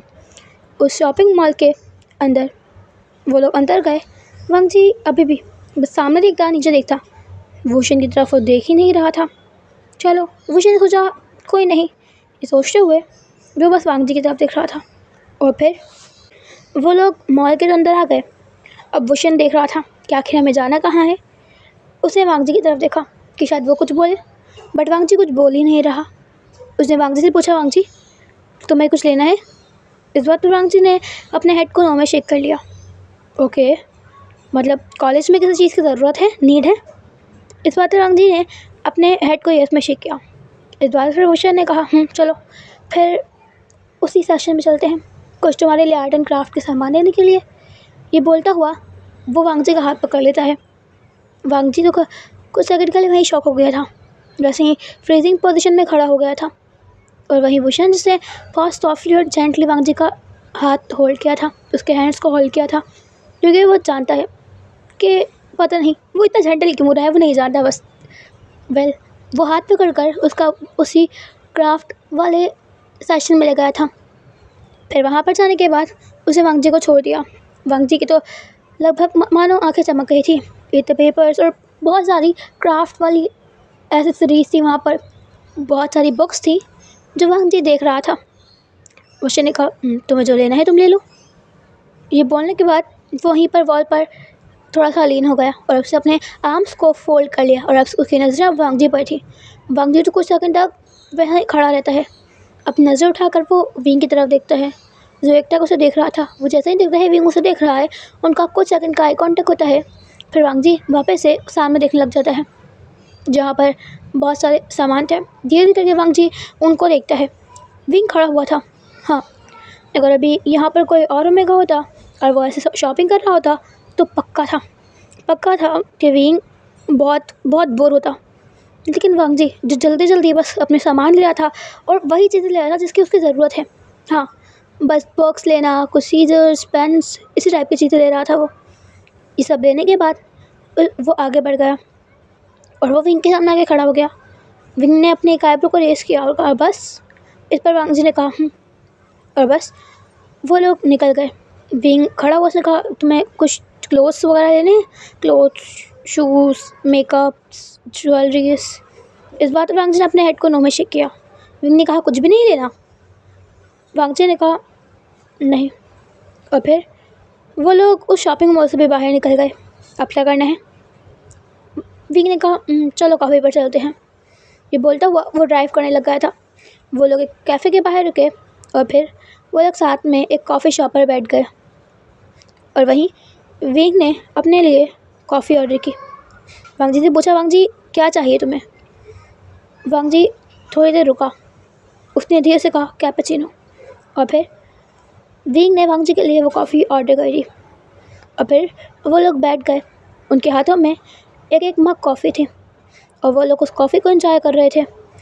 कुछ भी नहीं बोल रहा था। वांग जी की नज़रें तो हमेशा की तरह उसकी इस कॉफ़ी पर थी और उसके हाथों पर, और विंग की नज़रें वांग जी पर थी। कितना अलग है ये। बिल्कुल डिफरेंट। उनकी कॉफ़ी ख़त्म हो चुकी थी। विंग ने वांग जी की तरफ देखा और कहा और कहीं चलना है? वांग जी ने अपने हेड को नो में शेक कर दिया। विंग, उसे तो और टाइम स्पेंड करना था। उन्हें आए हुए टाइम ही कितना हुआ है? ज़्यादा टाइम नहीं हुआ। कोई नहीं। वो लोग साथ में उस कार में बैठ गए और वहीं विंग ड्राइव कर रहा था। उसका अभी बिल्कुल भी अपने काम पर ही जाने का मूड नहीं हो रहा, ना घर जाने का हो रहा है। क्या करे वो आखिर? विंग ड्राइव कर रहा था। उसने कहा चलो सी साइड चलते हैं। ये बोलता हुआ वो अपनी कार को उसी तरफ टर्न कर लेता है। लेकिन सी साइड का नाम सुनने के बाद उसने वांग जी के एक्सप्रेशन को नोट किया था कि उसके हाथों में थोड़ी सी स्वेटिंग आ गई हैं। वो अपने दोनों हैंड्स को आपस में रब कर रहा है। आंखों में डर है। वाह, चलो देखते हैं वहीं जाकर। ये सोचते हुए वो अपनी कार को उसी तरफ बढ़ा देता है और पूछ रहा भी है आर यू ओके? विंग अपनी उस कार को बिल्कुल उस ओशन के थोड़ा दूर रोकता है और फिर वो बाहर निकलता है। इस दफ़ा वो देखता है कि वांग जी खुद नहीं निकला। विंग उस तरफ जाता है, उस कार के डोर को ओपन करता है वांग जी के साइड का और फिर उसे अपना हाथ देता है। वांग जी बस उस हाथ को देख रहा होता है। विंग भी वांग जी को अच्छे से ऑब्ज़र्व कर रहा होता है। वो बहुत गुड ऑब्जर्वर है। और वहीं वांग जी धीरे से अपने हाथों को आगे बढ़ाता है। विंग ये भी देखता है कि उसके हाथ काँप रहे हैं, शिवर कर रहे हैं, लेकिन वो धीरे से उसके उस हाथ को पकड़ लेता है बहुत जेंटली और फिर उसे उस बीच के पास लेके जाने लग जाता है। वांग जी की आंखों में डर था, बहुत डर। हाँ, वहाँ वो बड़ी बड़ी वो समंदर की लहरें उठ रही थी। हाँ, बहुत ब्यूटीफुल नज़ारा था। वो धीरे धीरे करके वो समंदर की लहरें उठ रही थी और वहाँ पर हल्का हल्का सनसेट होने का टाइम था। सनसेट हो रहा था, बड़ी बड़ी समुद्र की लहरें उठ रही थी और विंग और वांगजी ने एक दूसरे के हैंड्स को होल्ड किया हुआ था और वो लोग बढ़ रहे थे। और वहीं विंग ने वांगजी की तरफ देखा जिसकी आंखों में आंसू थे। विंग के कदम वहीं रुक गए।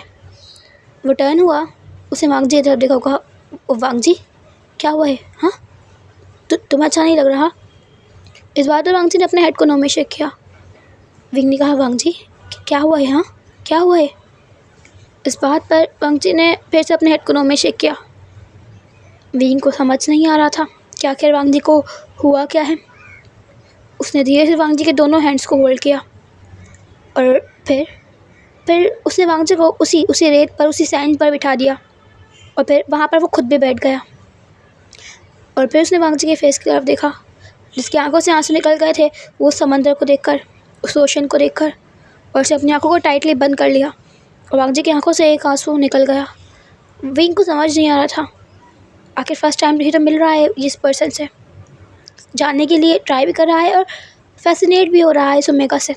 बहुत सिंपल है, अच्छा है, मतलब उनकी लाइफ बहुत स्मूथ जाएगी। और विंग को ऐसा ही तो ओमेगा चाहिए था। विंग आराम से उसके फेस के करीब अपने हैंड्स को लेकर जाता है और फिर आराम से उसके उन टेयर्स को वाइप करता है। वांगजी जैसे ही विंग का टच अपने फेस पर फील करता है, वो अपनी आंखों को खोल लेता है। अपनी आंखों को खोलने के बाद वो विंग की तरफ देखता है और वहीं विंग जो बोलता है, क्या हुआ? हाँ, कुछ हुआ है? हाँ बोलो। वांगजी फिर से अपने हेड को नो में शेक करता है और वहीं विंग समझ चुका था कुछ तो हुआ है, शायद कोई ट्रॉमा या कोई बैड मेमोरी। ये सोचने के बाद वो धीरे से वांगजी के करीब बढ़ता है। हाँ, वो भी उस सैंड पर बैठ जाता है बिल्कुल आराम से और फिर वांगजी के हेड को लेता है और अपने शोल्डर पर रख देता है। वांगजी कुछ टाइम वैसे ही रहता है स्टिफ और फिर वो भी खुद को बिल्कुल लूज छोड़ देता है, खुद को थोड़ा सा कंपोज कर लेता है और उसने विंग के शोल्डर पर अपने सर को रख दिया था क्योंकि विंग ने रखवाया था। विंग धीरे से अपने एक हाथ को वांगजी के उस हाथ पर रखता है और अपने दोनों हाथों से वांगजी के एक हाथ को पकड़ लेता है और फिर वो लोग उस सनसेट को होता हुआ देख रहे थे और उस पानी में उठती हुई बहुत बहुत बड़ी बड़ी लहरों को। सनसेट हो रहा था और वो लोग वहाँ बैठे हुए थे और वहीं वांगजी की आंखों में फिर से आंसू आने लग गए। वो फिर से रो रहा था, कुछ तो था जो वांगजी को हिट कर रहा था। That's all for today. आज के लिए बस इतना ही। मिलते हैं कल स्वीट पनिशमेंट के एक न्यू पार्ट के साथ। कल मैं स्वीट पनिशमेंट को अपडेट करूँगी और बाकी इसका सिर्फ एक पार्ट रहता है, ये 2 पार्ट का था, ठीक है, 2 शॉर्ट था। अगर पसंद आई हो वीडियो तो प्लीज़ चैनल को सब्सक्राइब करिएगा, वीडियो को लाइक करिएगा। Bye bye. एंड यस, मेरा एक और चैनल है Blossom of Action, link description box में और कमेंट सेक्शन दोनों में दे दूँगी, ठीक है। Bye bye.